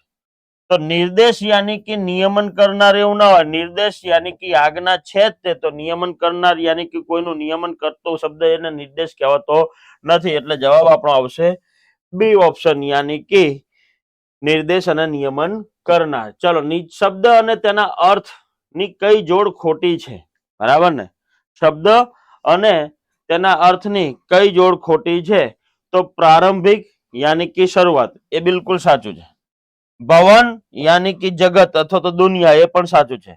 બરાબર. અહીંયા વીણા તો બિન એ પણ સાચું છે. ભવન એટલે લોક, તો ભવન એ એટલે લોક એ મિત્રો ખોટું છે. જો ભુવન એટલે શું થશે?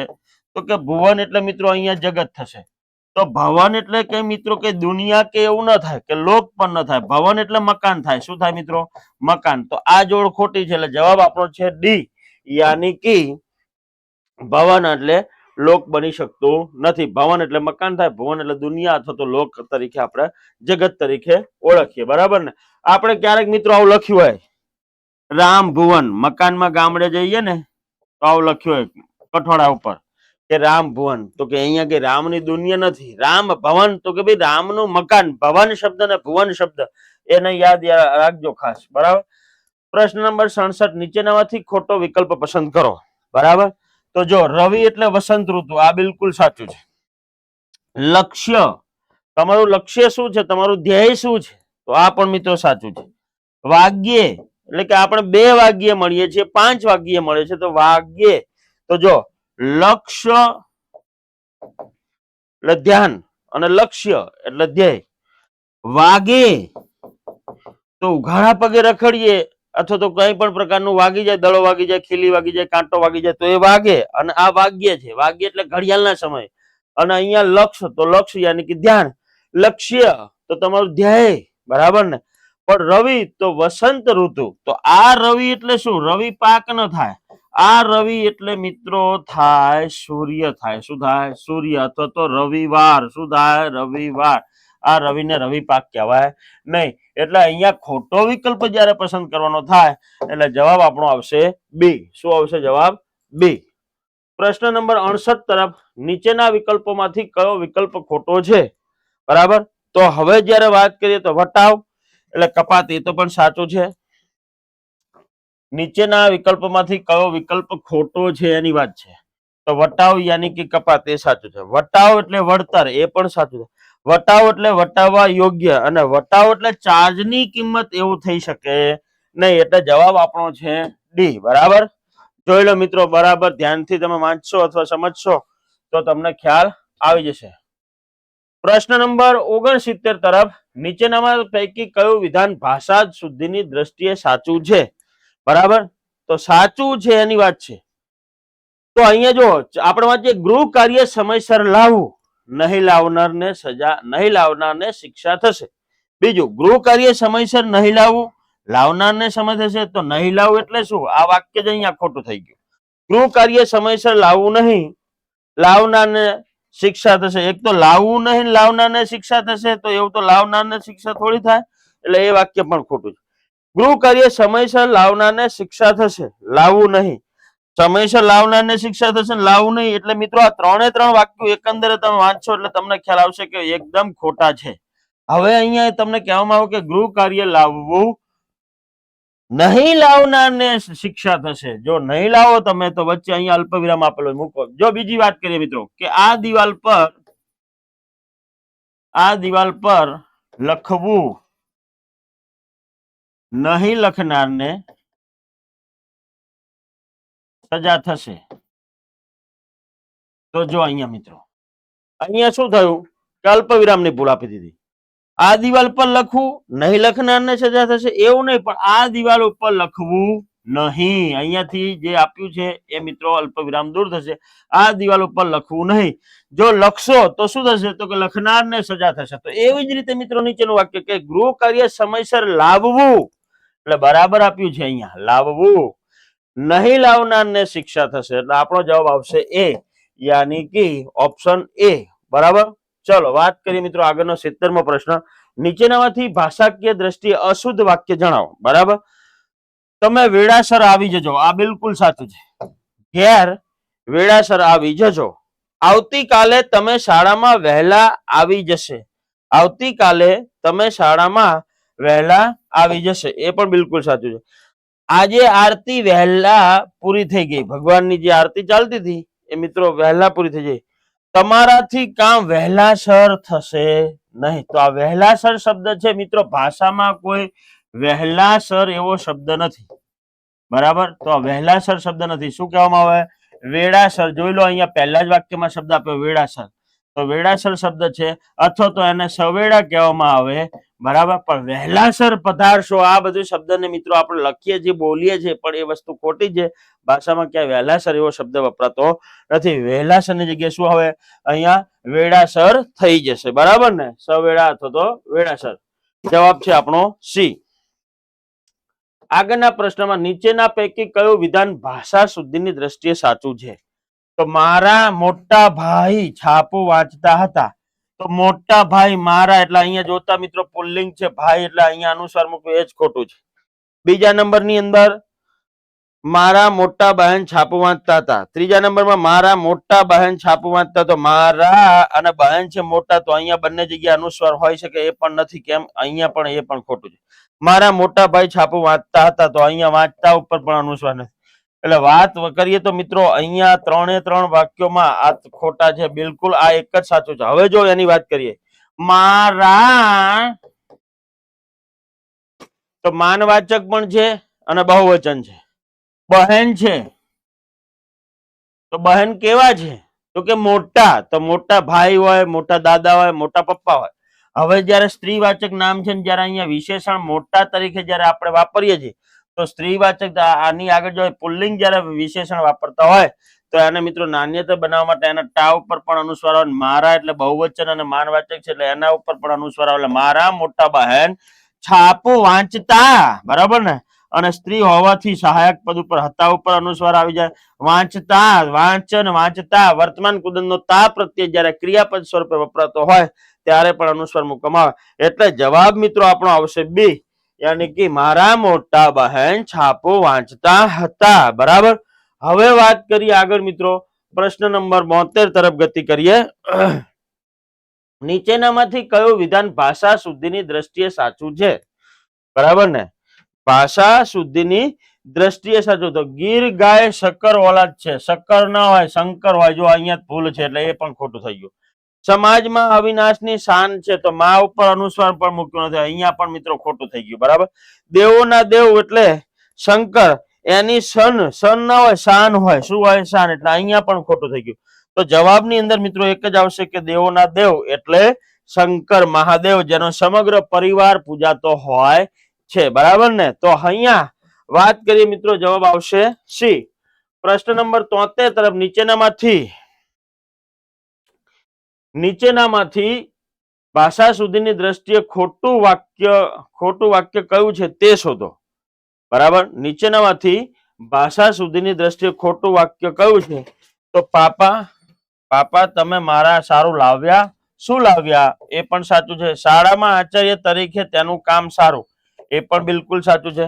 મેં વાજા પેટી શીખવવા સારું ખૂબ પ્રયત્નો કર્યા. તો આ જે સારું શબ્દ છે, જો હવે અહીંયા શબ્દ ભેદ થઈ ગયો મિત્રો, સારું અને સારું.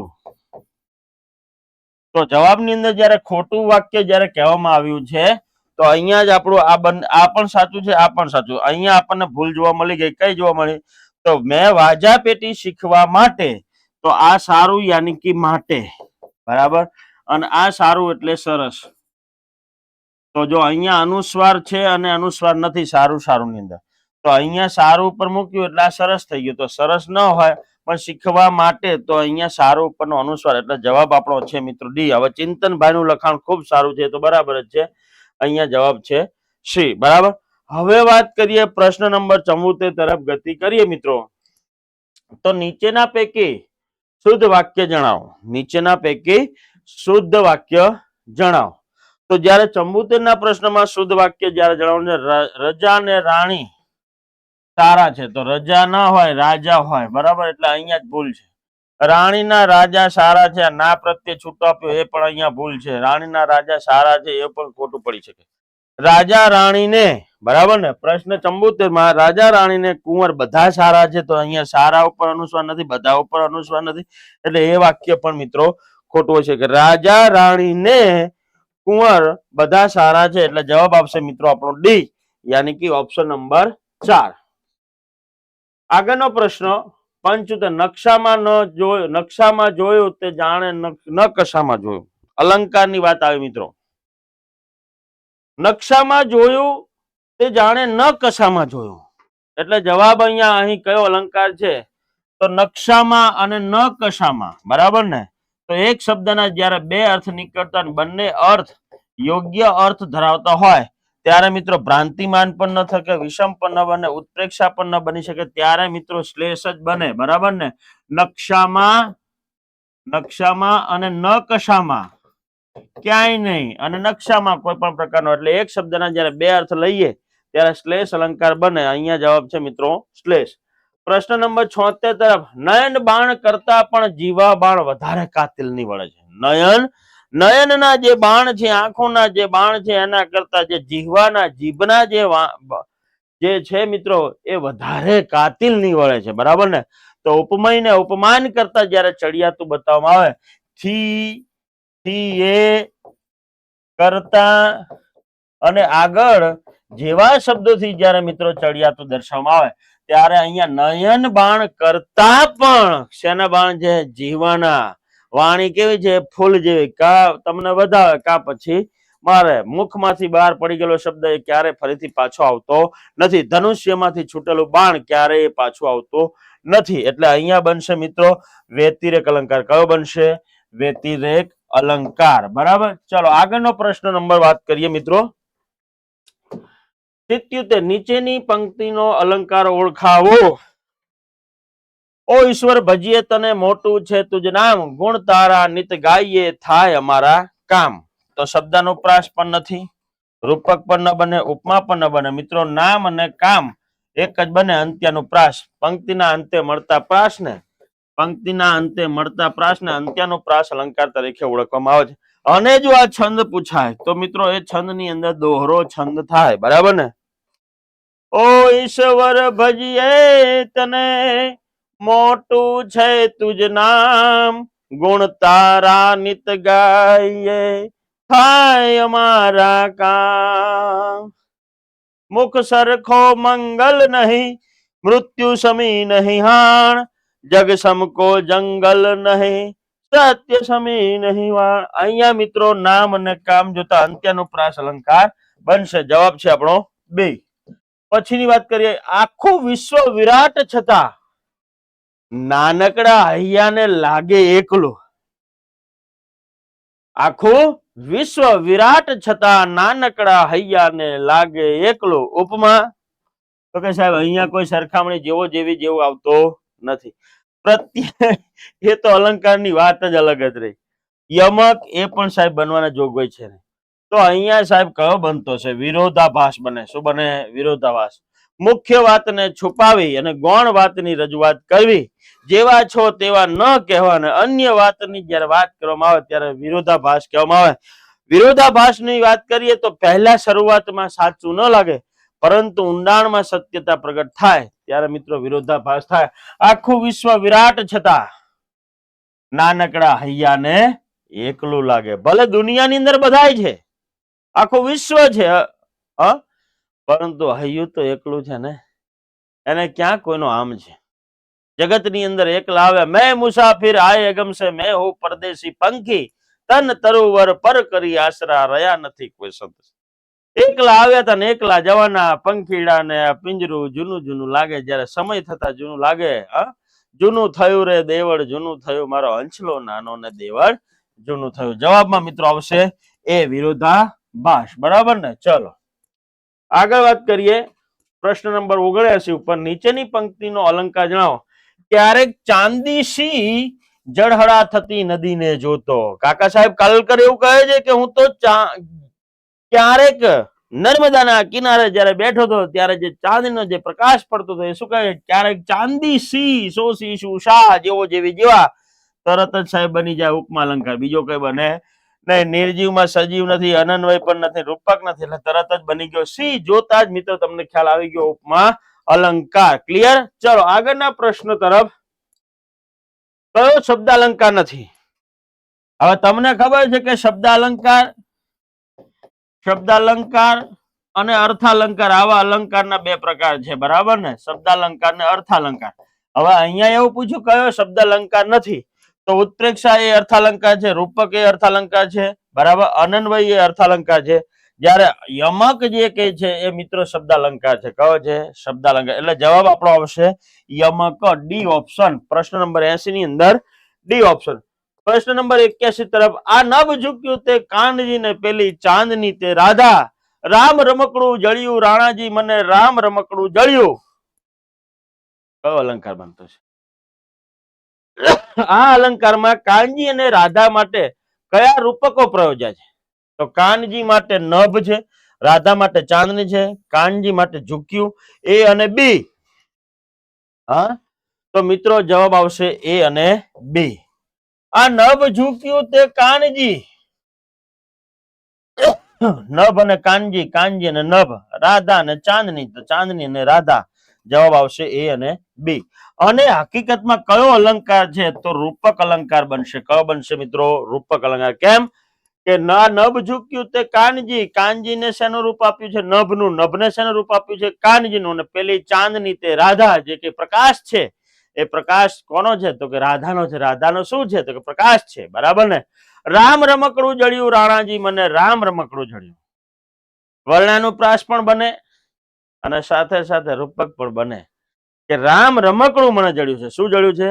રામ રૂપી રમકડું જળ્યું છે. એટલે મિત્રો એમાં પણ રૂપક અલંકાર બને. પ્રશ્ન નંબર આગળ જઈએ. 82 માં સજીવારોપણ અલંકારનું ઉદાહરણ શોધો. વૃક્ષો, ઋતુઓ વૃક્ષોને વહાલ કરતા થાકતી નથી. મુખ મલકાવે માવળી, તો મ મન મ, એટલે અહીંયા તો થઈ ન શકે. બરાબર, વર્ણાનુપ્રાસ. હૈયું જાણે હિમાલય, જાણે રખન શકે એટલે ઉત્પ્રેક્ષા, એ પણ ન થઈ શકે. જીવન વન અતિ વેગે વટાવ્યું, બરાબર ને, એ પણ ન હોઈ શકે. અહીં આપણને પૂછ્યું સજીવ આરોપણ, તો નિર્જીવ વસ્તુમાં સજીવ વસ્તુનું આરોપણ કરવામાં આવે. વૃક્ષો, ઋતુઓ વૃક્ષોને વહાલ કરતા થાકતી નથી, ક્યારેય પણ એવું બની શકે નહીં. માતા પિતા બાળકોને વહાલ કરી શકે, બરાબર ને. તો અહીંયા જયારે નિર્જીવમાં સજીવ વસ્તુનું આરોપણ કરવામાં આવે ત્યારે મિત્રો સજીવારોપણ અલંકાર બને. જવાબ છે આપણો એ. પ્રશ્ન નંબર 83, આ રમણીનો રાગ કોને મુગ્ધ ન કરે? બરાબર ને, આ રમણીનો રાગ કોને મુગ્ધ ન કરે? અલંકાર જણાવો. તો યમક પણ ન બની શકે, પ્રત્યય પણ ન બની શકે, રૂપક પણ ન બની શકે. અહીંયા બને મિત્રો રાગ, યાની કે શ્લેષ અલંકાર. રાગ, રાગ યાની કે ક્રોધ, અને રાગ એટલે કે અવાજ, સુર, બરાબર ને. એક શબ્દના બે અર્થ નીકળતા મિત્રો શું બનશે? શ્લેષ અલંકાર. શું બનશે? શ્લેષ અલંકાર. એટલે અહીંયા જવાબ છે એ, શ્લેષ. પ્રશ્ન નંબર 84, મીરાને મન જ્યારે ઝેર નહીં પણ અમૃત બની ગયું છે. મીરાને મન જ્યારે ઝેર નહીં પરંતુ અમૃત બની ગયું છે. અલંકાર ઓળખાવો. જ્યારે મિત્રો અનન્વય તો ઉપમય ને ઉપમય સાથે સરખાવો. યમક તો એકનો એક શબ્દ પ્રાસ મળે. અન્યોક્તિ તો એક ઉક્તિ માટે અન્ય ઉક્તિ વાપરવામાં આવે ત્યારે અન્યોક્તિ બને, આ પણ નથી. અહીંયા બનશે અપહ્યુતિ અલંકાર. કયો બનશે? અપહ્યુંતિ અલંકાર. એટલે કે એનો મતલબ એવો થાય કે ઉપમયનો નિષેધ કરી ઉપમાન પર આરોપણ કરવામાં આવે ત્યારે મિત્રો એને અપહ્યુતિ અલંકાર તરીકે ઓળખવામાં આવે છે. અહીંયા શું કહે છે કે મીરાબાઈ ને મન એ ઝેર નહીં, આ નિષેધ કરી નાખ્યો. તો શું છે? તો કે ભાઈ અમૃત બની ગયું છે. શું બની ગયું છે? અમૃત છે. એના માટે તો આ ઉપમાન ઉપર આરોપણ કરી દેવામાં આવ્યો. બાપને મન દીકરી એ દીકરી નહીં પણ કાળજાનો કટકો છે. તો દીકરી એ દીકરી નહીં એ નિષેધ કરી નાખ્યો, પણ એને મન શું થઈ ગયું છે? તો કે હૃદયનો કટકો થઈ ગયો છે. આ ઉપમાન પર આરોપણ કરવામાં આવે ત્યારે મિત્રો અપહ્યુતિ અલંકાર બને. યાદ રાખજો, ક્યારેક પરીક્ષક આવો પ્રશ્ન પણ તમને પૂછી શકે છે. પ્રશ્ન નંબર 85 તરફ. સકળ લોકમાં સૌને વંદે, નિંદા ન કરે કેની, વાચ કાચ મન નિશ્ચલ રાખે, ધન ધન જનની તેની. કયો અલંકાર છે? શબ્દાનુપ્રાસ, વર્ણાનુપ્રાસ, અંત્યાનુપ્રાસ કે ઉપમા અલંકાર? બહુ સરસ મજાની મિત્રો પંક્તિ છે. નરસિંહ મહેતાની પંક્તિ છે. વૈષ્ણવજન તો તેને કહીએ જે પીડ પરાઈ જાણે. સકળ લોકમાં સૌને વંદે, નિંદા ન કરે કેની રે, વાચ કાજ મન નિશ્ચલ રાખે, ધન ધન જનની તેની રે, વૈષ્ણવ જન તો તેને કહીએ. સાચો વૈષ્ણવ કોને કહેવાય? તન જોગી મન કંચન કામની, એવે તરણે કેમ ઉતરાય. અત્યારે જગતની અંદર જે સાધુ સંતો જોવા જઈએ છીએ મિત્રો, એમનું શરીર જોતા, એમની જટાઓ જોતા તન તો જોગી જેવું લાગે છે, પણ મન એમનું કેવું હોય છે? કંચન કામની જેવું હોય છે. અહીંયા મિત્રો જવાબ આવશે કેની રે ત્યાંની રે. અંત્યાનુપ્રાસ અલંકાર બનશે. બીજો કોઈ અલંકાર બનવાને લાયક છે નહીં. પ્રશ્ન નંબર 85 પછી 86 માં તરફ ગતિ કરે. અઢળક ઢળિયો સાંભળ્યો, બરાબર. અઢળક ઢળિયો સાંભળ્યો અલંકાર ઓળખાવો. જેની અંદર મિત્રો ઉપમા, વ્યતિરેક, શ્લેષ અને અતિશયોક્તિ. તો ઉપમા પણ અહીંયા છે ને સરખામણી. વ્યતિરેકમાં ચડિયાતું નથી, અતિશયોક્તિ પણ નથી. શ્લેષ અલંકાર જ મિત્રો બને. અઢળક ઢળિયો સાંભળ્યો. ઢળવું યાની કે ઢળી પડવું. શું થવું? ઢળી પડવું. ઢળી પડવું. અને ઢળિયો યાની કે પ્રસન્ન થઈ ગયો. શું થઈ ગયો? પ્રસન્ન થઈ ગયો. ભગવાન કૃષ્ણ ઢળી પડ્યા અને ભગવાન કૃષ્ણ તરત જ એના ઉપર પ્રસન્ન થઈ ગયા. એક શબ્દના બે અર્થ બરાબર. જવાબ આપણો આવશે શ્લેષ અલંકાર. કયો હશે? શ્લેષ અલંકાર. 86 નંબરના પ્રશ્નમાં જવાબ સી. 87મો. ભાઈ સ્વર્ગ એ તો સ્વર્ગ, આ મૃત્યુ લોકમાં એની કલ્પના. ભાઈ સ્વર્ગ એ તો સ્વર્ગ, આ મૃત્યુ લોકમાં એની કલ્પના. આ વાક્યમાં કયો અલંકાર છે? બરાબર ને. તો ભાઈ સ્વર્ગ એ તો સ્વર્ગ, સ્વર્ગને સ્વર્ગની સાથે સરખામણી કરવામાં આવી છે. વ્યાસ્તુતિ ન બને, ઉપમા સાહેબ ન બને, અતિશયોક્તિ ન બને. અનન્વય અન્ય કોઈ સાથે એનો વ્યય ન થાય, એનો એની સાથે વ્યય થાય. માતે માં ગાંધીજી એટલે ગાંધીજી. સ્વર્ગ તો સ્વર્ગ એટલે અનન્વય અલંકાર બનશે. કયો મિત્રો બનશે? અનન્વય અલંકાર. પ્રશ્ન નંબર 87 પછી 88 તરફ ગતિ કરે. ને આ બુઢો વળ પણ નકારે માથું હલાવી. ને આ બુઢો વળ પણ નકારે માથું હલાવે અલંકાર ઓળખાવો મિત્રો. તો અહીંયા શ્લેષ એક શબ્દના બે અર્થ સાહેબ ક્યાંય નીકળતા નથી, કોઈ રૂપ પણ આપવામાં આવતું નથી, ઉપમય ને ઉપમાન સાથે પણ ક્યાંય મૂકવામાં આવેલ નથી. અહીંયા મિત્રો સજીવારોપણ જ બને છે. આ બુઢો વળ પણ નકારે માથું હલાવી, માથું હલાવે નહીં, માથું માનવ હલાવે. નિર્જીવ વસ્તુ વનસ્પતિને સજીવ કહેવાય પણ સજીવ જેવી ચેષ્ટા કરી શકતી નથી, એટલે અહીંયા કહે છે. ઉમાશંકર જોશીનું કાવ્ય છે અખિલ જગમાં બૂમ મેઘ પાડી, દોડ્યો વહેણો વહન ગતિ, પ્રશ્ન મારો ડુબાવી, તારા લાગે બધી વીજળી, પૂછવા દે છે ક્યાં, ત્યાં તો બુઢો વળ પણ નકારે માથું હલાવે. મિત્રો બહુ સરસ મજાનું કાવ્ય છે. એના અંદર અહીંયા બુઢો વળ પણ નકારે માથું હલાવી. જવાબ આવે મિત્રો સજીવા રોપણ. બરાબર. ચલો પછીની વાત કરીએ મિત્રો. મૂળાના પતિકા જેવા રૂપિયા રોકડા કાઢીને આપ્યા છે ભાઈ તમને, મૂળાના પતિકા જેવા મોટા રૂપિયા ગણીને આપ્યા છે ભાઈ, ક્યાં અમને આવી રીતે આરોપ લગાવો છો એવું કહેવા માંગે છે. તો અહીંયા જો જેવા તો આવી ગયો, મૂળાના પતિકા જેવા, મૂળાને જેમ કાપીને જેમ ગોળ પતિકું પડે એવા રૂપિયા કાઢીને આપી દીધા રોકડા. બરાબર ને. તો સાહેબ જેવો આવતા તરત જ ખબર પડી જાય બીજો કોઈ અલંકાર બને નહીં. અહીંયા કોઈ રૂપ નથી, પ્રત્યય નથી, યમક નથી, સરખામણી થતા અને સમાન ગુણ થતા તરત જ રૂપક અલંકાર બને. જવાબ છે મિત્રો એ, યાની કે રૂપક અલંકાર. પછી વાત કરીએ 90મો પ્રશ્ન. પનની પેટીમાં પારસ પડ્યો છે, અલંકાર ઓળખાવો. પનની પેટીમાં પારસ પડ્યો છે, પનની પેટીમાં પારસ પડ્યો છે. જો હવે અહીંયા મિત્રો બહુ તકલીફ છે. જો અહીંયા પ છે, અહીંયા પ છે, અહીંયા પ છે, અહીંયા પ છે. હકીકતમાં ચાર જગ્યાએ પ પ પ પ આવતા વર્ણનું પ્રાસ પણ મિત્રો બની શકે. બરાબર. અને પંડ રૂપી પેટી, પેટી છે શેની છે તો પંડ રૂપી પેટી છે, પંડ રૂપી પેટી. બરાબર ને. તો હવે આ આવી જાય તો મિત્રો હકીકતમાં જવાબ એ અને બી બંને આવી શકે. શું થાય? એ અને બી. બરાબર. તો રૂપક અલંકાર પણ બને. જેમ કે ખ્યાલ આવી ગયો ફરીથી પ પ પણ પ, તો મિત્રો વર્ણાનું પ્રાસ પણ થશે.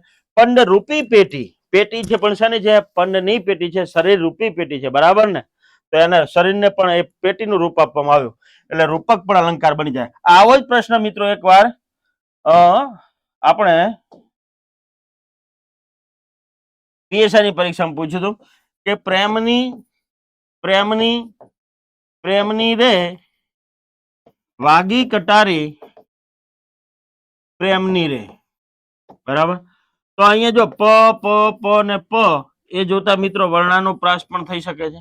અને પ્રેમ રૂપી કટારી, કટારી વાગી પછાની તો પ્રેમ રૂપી કટારી, તો મિત્રો અહીંયા રૂપક અલંકાર પણ બને છે. જો આ પંક્તિમાં જે રીતે વર્ણાનું પ્રાસ ને રૂપક બને તેવી જ રીતે અહીંયાની આપેલી પંક્તિમાં પણ રૂપક પ્લસ બીજું શું બનશે મિત્રો?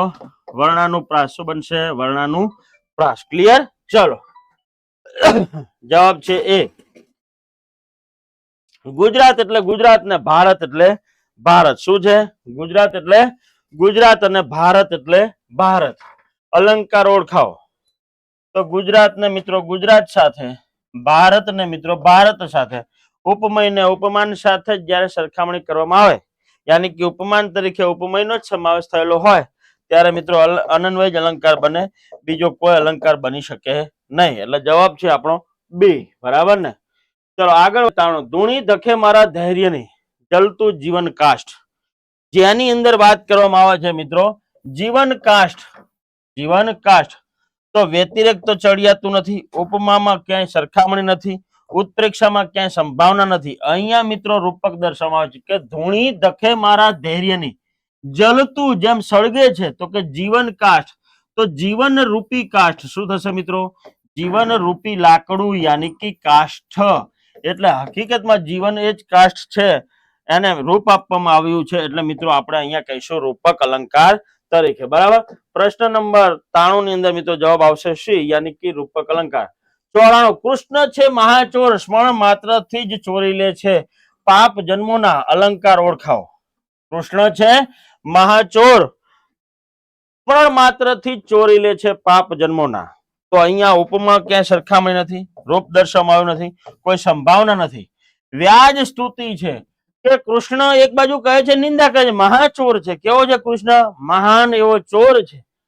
જ્યારે સ્મરણ માત્રથી પાપ ચોરી લે છે તો અહીંયા નિંદાના બહાને વખાણ અને વખાણના બહાને નિંદા, યાની કે અહીંયા જોઈ લો પહેલા શું કરવામાં આવ્યું, કૃષ્ણ છે મહાચોર, નિંદા કરી અને તેના પાપ જન્મ જન્મના ચોરી લે છે. શું થઈ ગયું મિત્રો, અહીંયા વખાણ થઈ ગયું. એટલે જવાબ આપશે આપણો વ્યાજ સ્તુતિ અલંકાર.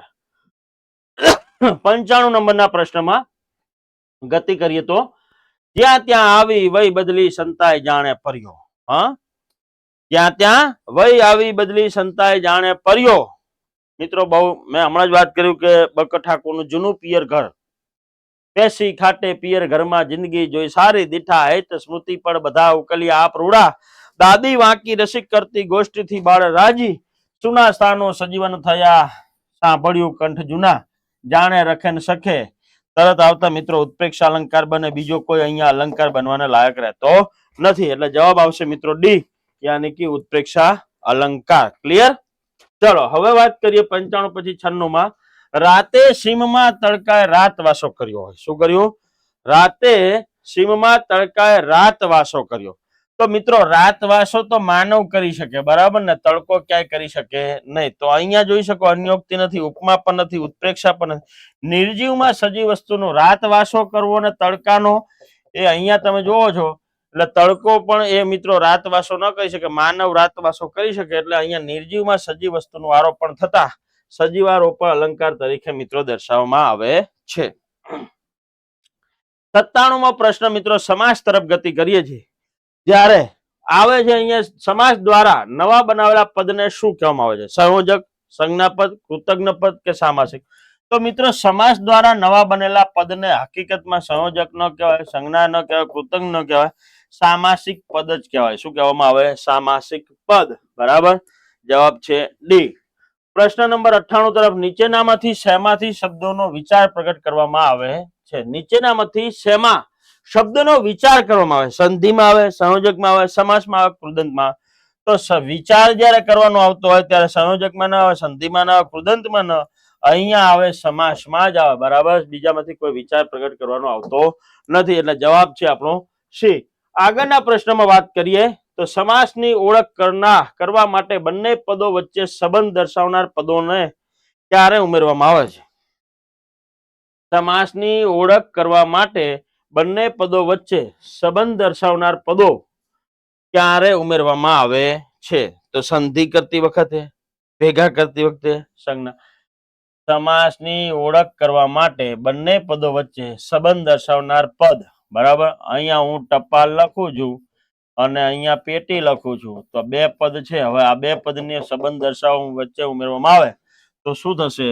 તો કે ટપાલ નાખવા માટેની પેટી.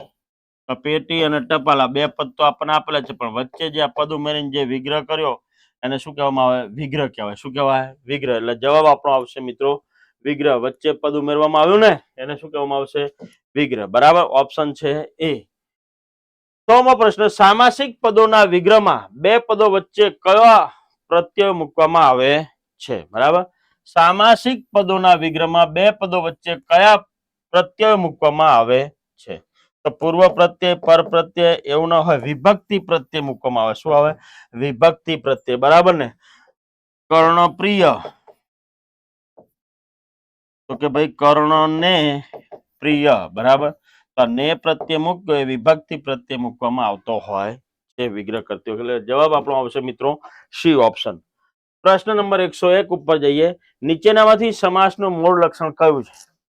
નીચેનામાંથી સમાસનું મૂળ લક્ષણ તો સંયોજકતા ન હોય, ગુરુતા પણ ન હોય, સંબંધ ન હોય, લાઘવતા હોય. શું હોય મિત્રો? લાઘવતા. સમાસનું કામ શું છે?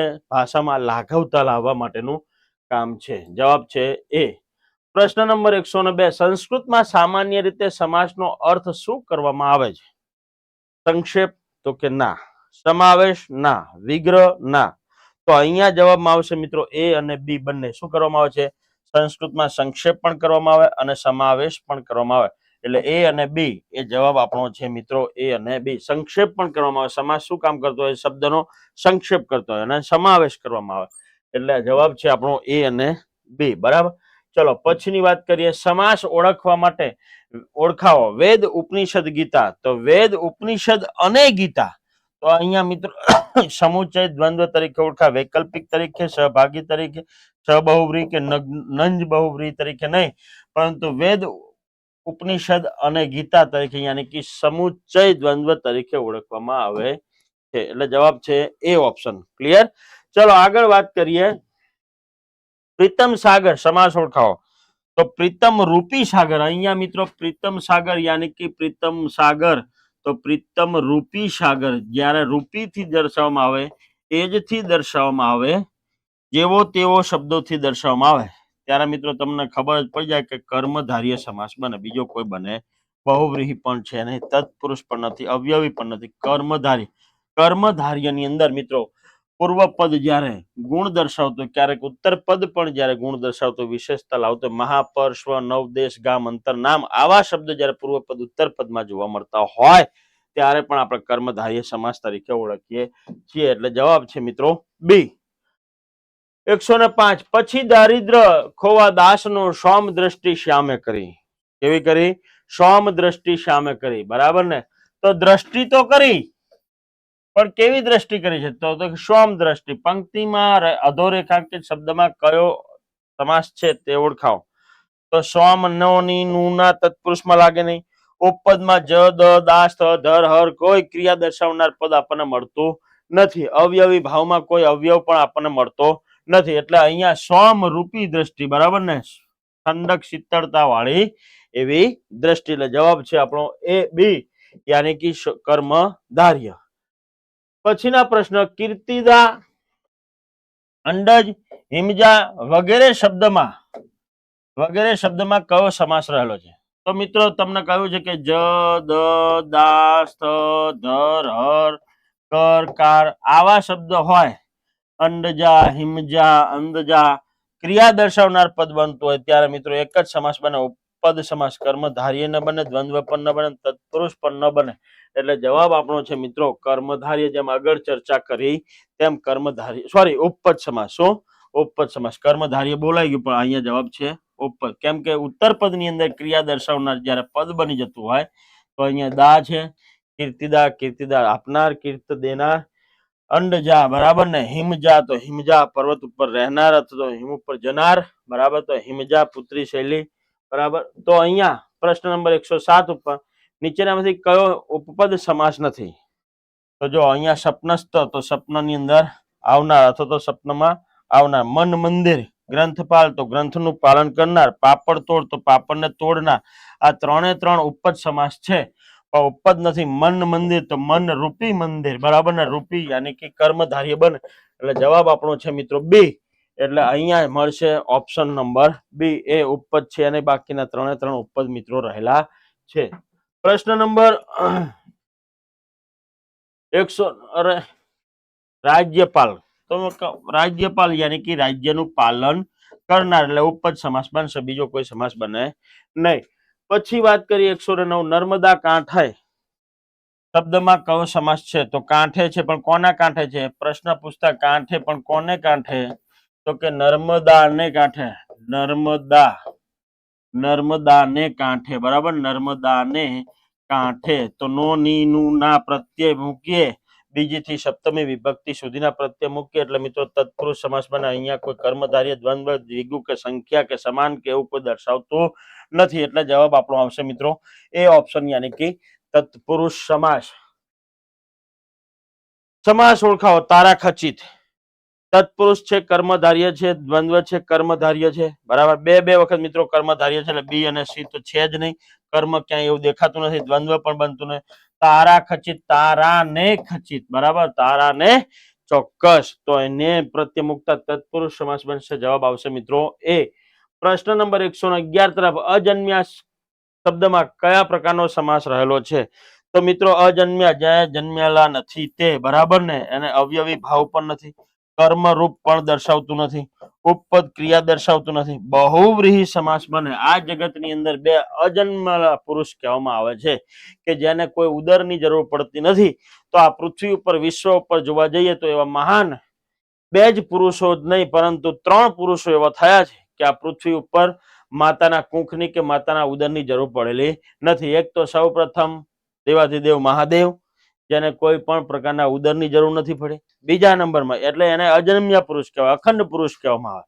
બીજા નંબરમાં કે જય બાબારી રામદેવ પીર જયારે રાજસ્થાનની અંદર જન્મ્યા, એ પણ પારણે આવીને પોટ્યા, એમને પણ માતાના કુંખની કે ઉદરની જરૂર પડી નથી. અને ત્રીજા નંબરમાં કાશીની અંદર મલાવ તળાવની અંદર જે કબીર કે દોહે તમે ભણો છો મિત્રો, એ કબીર પણ મિત્રો કોઈ પણ પ્રકારના માતાની ઉદરની એમને જરૂર પડી નથી. કમળની અંદર પોતે જન્મ એમનો થયેલો છે. એટલે અહીંયા અજન્મ્યા એટલે કે જે જન્મ્યા નથી તેના સંદર્ભે કોઈ માતાના ઉદરની પણ જરૂર નથી. એને અજન્મ્ય પુરુષ કહેવામાં આવે. કેવા કહેવાય? અજન્મ્યા પુરુષ કહેવાય. જન્મ્યા ખરા પણ છતાં અજન્મ્યા એનું કારણ એટલા થયું કે કોઈ કુંખ કે ઉદરની જરૂર પડતી નથી. બરાબર. એને અખંડ તરીકે ઓળખવામાં આવે. કેવા? અખંડ દેવ તરીકે પણ ઓળખવામાં આવે છે. બરાબર. ચલો, એટલે જવાબ છે આપણો બહુવ્રીહી. ચલો આગળની વાત કરીએ 112 ઉપર. નીચેનામાંથી કયો તત્પુરુષ સમાસ નથી? બરાબર ને?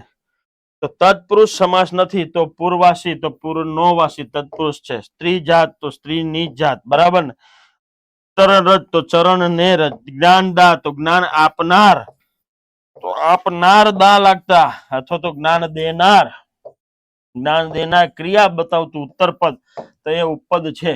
એટલે તત્પુરુષ છે ને. જયારે પૂર્વાસી તત્પુરુષ છે, સ્ત્રીજાત તત્પુરુષ છે, ચરણરત તત્પુરુષ છે. જવાબ છે આપણો સી, યાની કે સી જે છે ઉપપદ સમાસ. બરાબર. અહીંયા પૂછ્યું તત્પુરુષ નથી એવું પૂછ્યું, તો આ ત્રણે ત્રણ તત્પુરુષ, આ તત્પુરુષ છે નહીં. ચલો આ પ્રશ્ન નંબર 113. પરમ મિત્ર કયો સમાસ છે? તો પરમ મિત્ર, મિત્ર છે પણ કેવો છે ભાઈ? પ્રશ્ન પૂછ્યો, જવાબ આપવામાં આવ્યો પરમ મિત્ર, કલ્યાણકારી મિત્ર, સારો એવો મિત્ર. બરાબર ને? તો અહીંયા જયારે ગુણની જ દર્શાવવામાં આવે ત્યારે દ્વિગુ સંખ્યા નથી. બહુવ્રીહીમાં જયારે કોઈ આખો સમાસ વિશેષણ સ્વરૂપે કાર્ય કરતું નથી. મધ્યમ પદ લોપે એ પણ નથી. તો કર્મધાર્ય યાની કે ગુણ દર્શાવવા મિત્ર છે પણ કેવો છે? તો પરમ એવો મિત્ર, જેવો તેવો ને એવો પ્રત્યે લાગતા વિગ્રહ કરતા એને આપણે કર્મધાર્ય સમાસ તરીકે ઓળખીએ. તો જવાબ છે મિત્રો સી. 114 નંબરનો પ્રશ્ન. સર્વજ્ઞ તો જ દ દા તે મિત્રો મેં કીધું તેમ સર્વ જાણનાર. જવાબ બનશે ઉપપદ. બહુવ્રીહી પણ નથી, તત્પુરુષ પણ નથી અને દ્વંદ્વ પણ નથી. દ્વંદ્વ ત્યારે બને સર્વજ્ઞ તો જ્યારે દ્વંદ્વ તો બંને પદ સમાન હોય ત્યારે. અહીંયા તત્પુરુષ તો તત્પુરુષમાં નોની નુના પ્રત્યે વિભક્તિના સંબંધ દર્શાય ત્યારે. બહુવ્રીહી આખું પદ વિશેષણ સ્વરૂપે કાર્ય કરતું હોય ત્યારે. એટલે સર્વજ્ઞ તો બધું જ જાણનાર, એટલે જવાબ આવશે મિત્રો એ, યાની કે ઉપપદ સમાસ. બરાબર ને? ઉપપદ સમાસ. ક્લિયર? ચલો પછી આવશે 115 નંબરમાં વિરલ વિભૂતિનો સમાસ જણાવો. શું છે? વિરલ વિભૂતિ. વિભૂતિ છે પણ કેવી છે? વિરલ એવી વિભૂતિ. બરાબર ને? મહાન એવી વિભૂતિ. તો ઉપપદ પણ નથી, બહુવ્રીહી પણ નથી, દ્વંદ્વ પણ નથી. તો વિરલ એવી વિભૂતિ, જેવો તેવો એવો એવી જેવા શબ્દથી જયારે ગુણ દર્શાવતું હોય, વિશેષતા દર્શાવતું વિશેષણ સ્વરૂપે હોય ત્યારે મિત્રો આપણે એને વિરલ એવી વિભૂતિ તરીકે ઓળખવામાં આવે છે. જવાબ છે બી, કર્મધાર્ય. પ્રશ્ન નંબર 116 ઉપર નીચેનામાંથી કયું ઉદાહરણ દ્વંદ્વ સમાસનું નથી? તો વેપાર દ્વંદ્વ સમાસનું નથી એવું પૂછે છે. તો વેપાર અને ધંધો આ દ્વંદ્વ સમાસ છે. સાધન અને સામગ્રી એ પણ મિત્રો દ્વંદ્વ સમાસ છે. સારા અને મોડા એ પણ દ્વંદ્વ. પ્રતિદિન એ પ્રતિ એ અવયવ તરીકે પદ રહેલું છે. પ્રત્યેક દિન. બરાબર ને? દરેક દિવસ. શું થશે? દરેક દિવસ. એટલે અવયવ તરીકે પ્રતિ યથા સ આવું આવતા અવયવી ભાવ સમાસ બને. તો આ ત્રણે ત્રણ શબ્દ છે એ દ્વંદ્વના છે, જ્યારે પ્રતિદિન એ અવયવનો રહેલો નથી. એટલે જવાબ મિત્રો આવશે બી ઓપ્શન. અહીંયા 116 નંબરમાં મિત્રો બી ઓપ્શન. વાત કરીએ મિત્રો 116 પ્રશ્નો મિત્રો તમને ખૂબ જ ઉપયોગી બની શકે તેવા હેતુથી, આશયથી મિત્રો આ એક પ્રયત્ન કરેલ છે. તમામ મિત્રોને વિનંતી છે કે તમારા જેવા મિત્રો જે તૈયારી કરી રહ્યા છે, સીસી ની તૈયારી કરો છો, વનરક્ષકની તૈયારી કરો છો, કંડક્ટરની જે તૈયારી કરી રહ્યા છો, તે બધા મિત્રોને લિંકને શેર કરી આપશો. અને મિત્રો તમે નિહાળ્યું છે ને તમારા માટે એક પ્રયત્ન કર્યો છે, તો એક તો અંગૂઠો યાની કે લાઈક બની જાય. અહીંયા મિત્રો વિવેકાનંદ એકેડમીના યુટ્યુબ પ્લેટફોર્મ પરથી આજના સેશનમાં આપણે અહીંયા અટકીએ છીએ.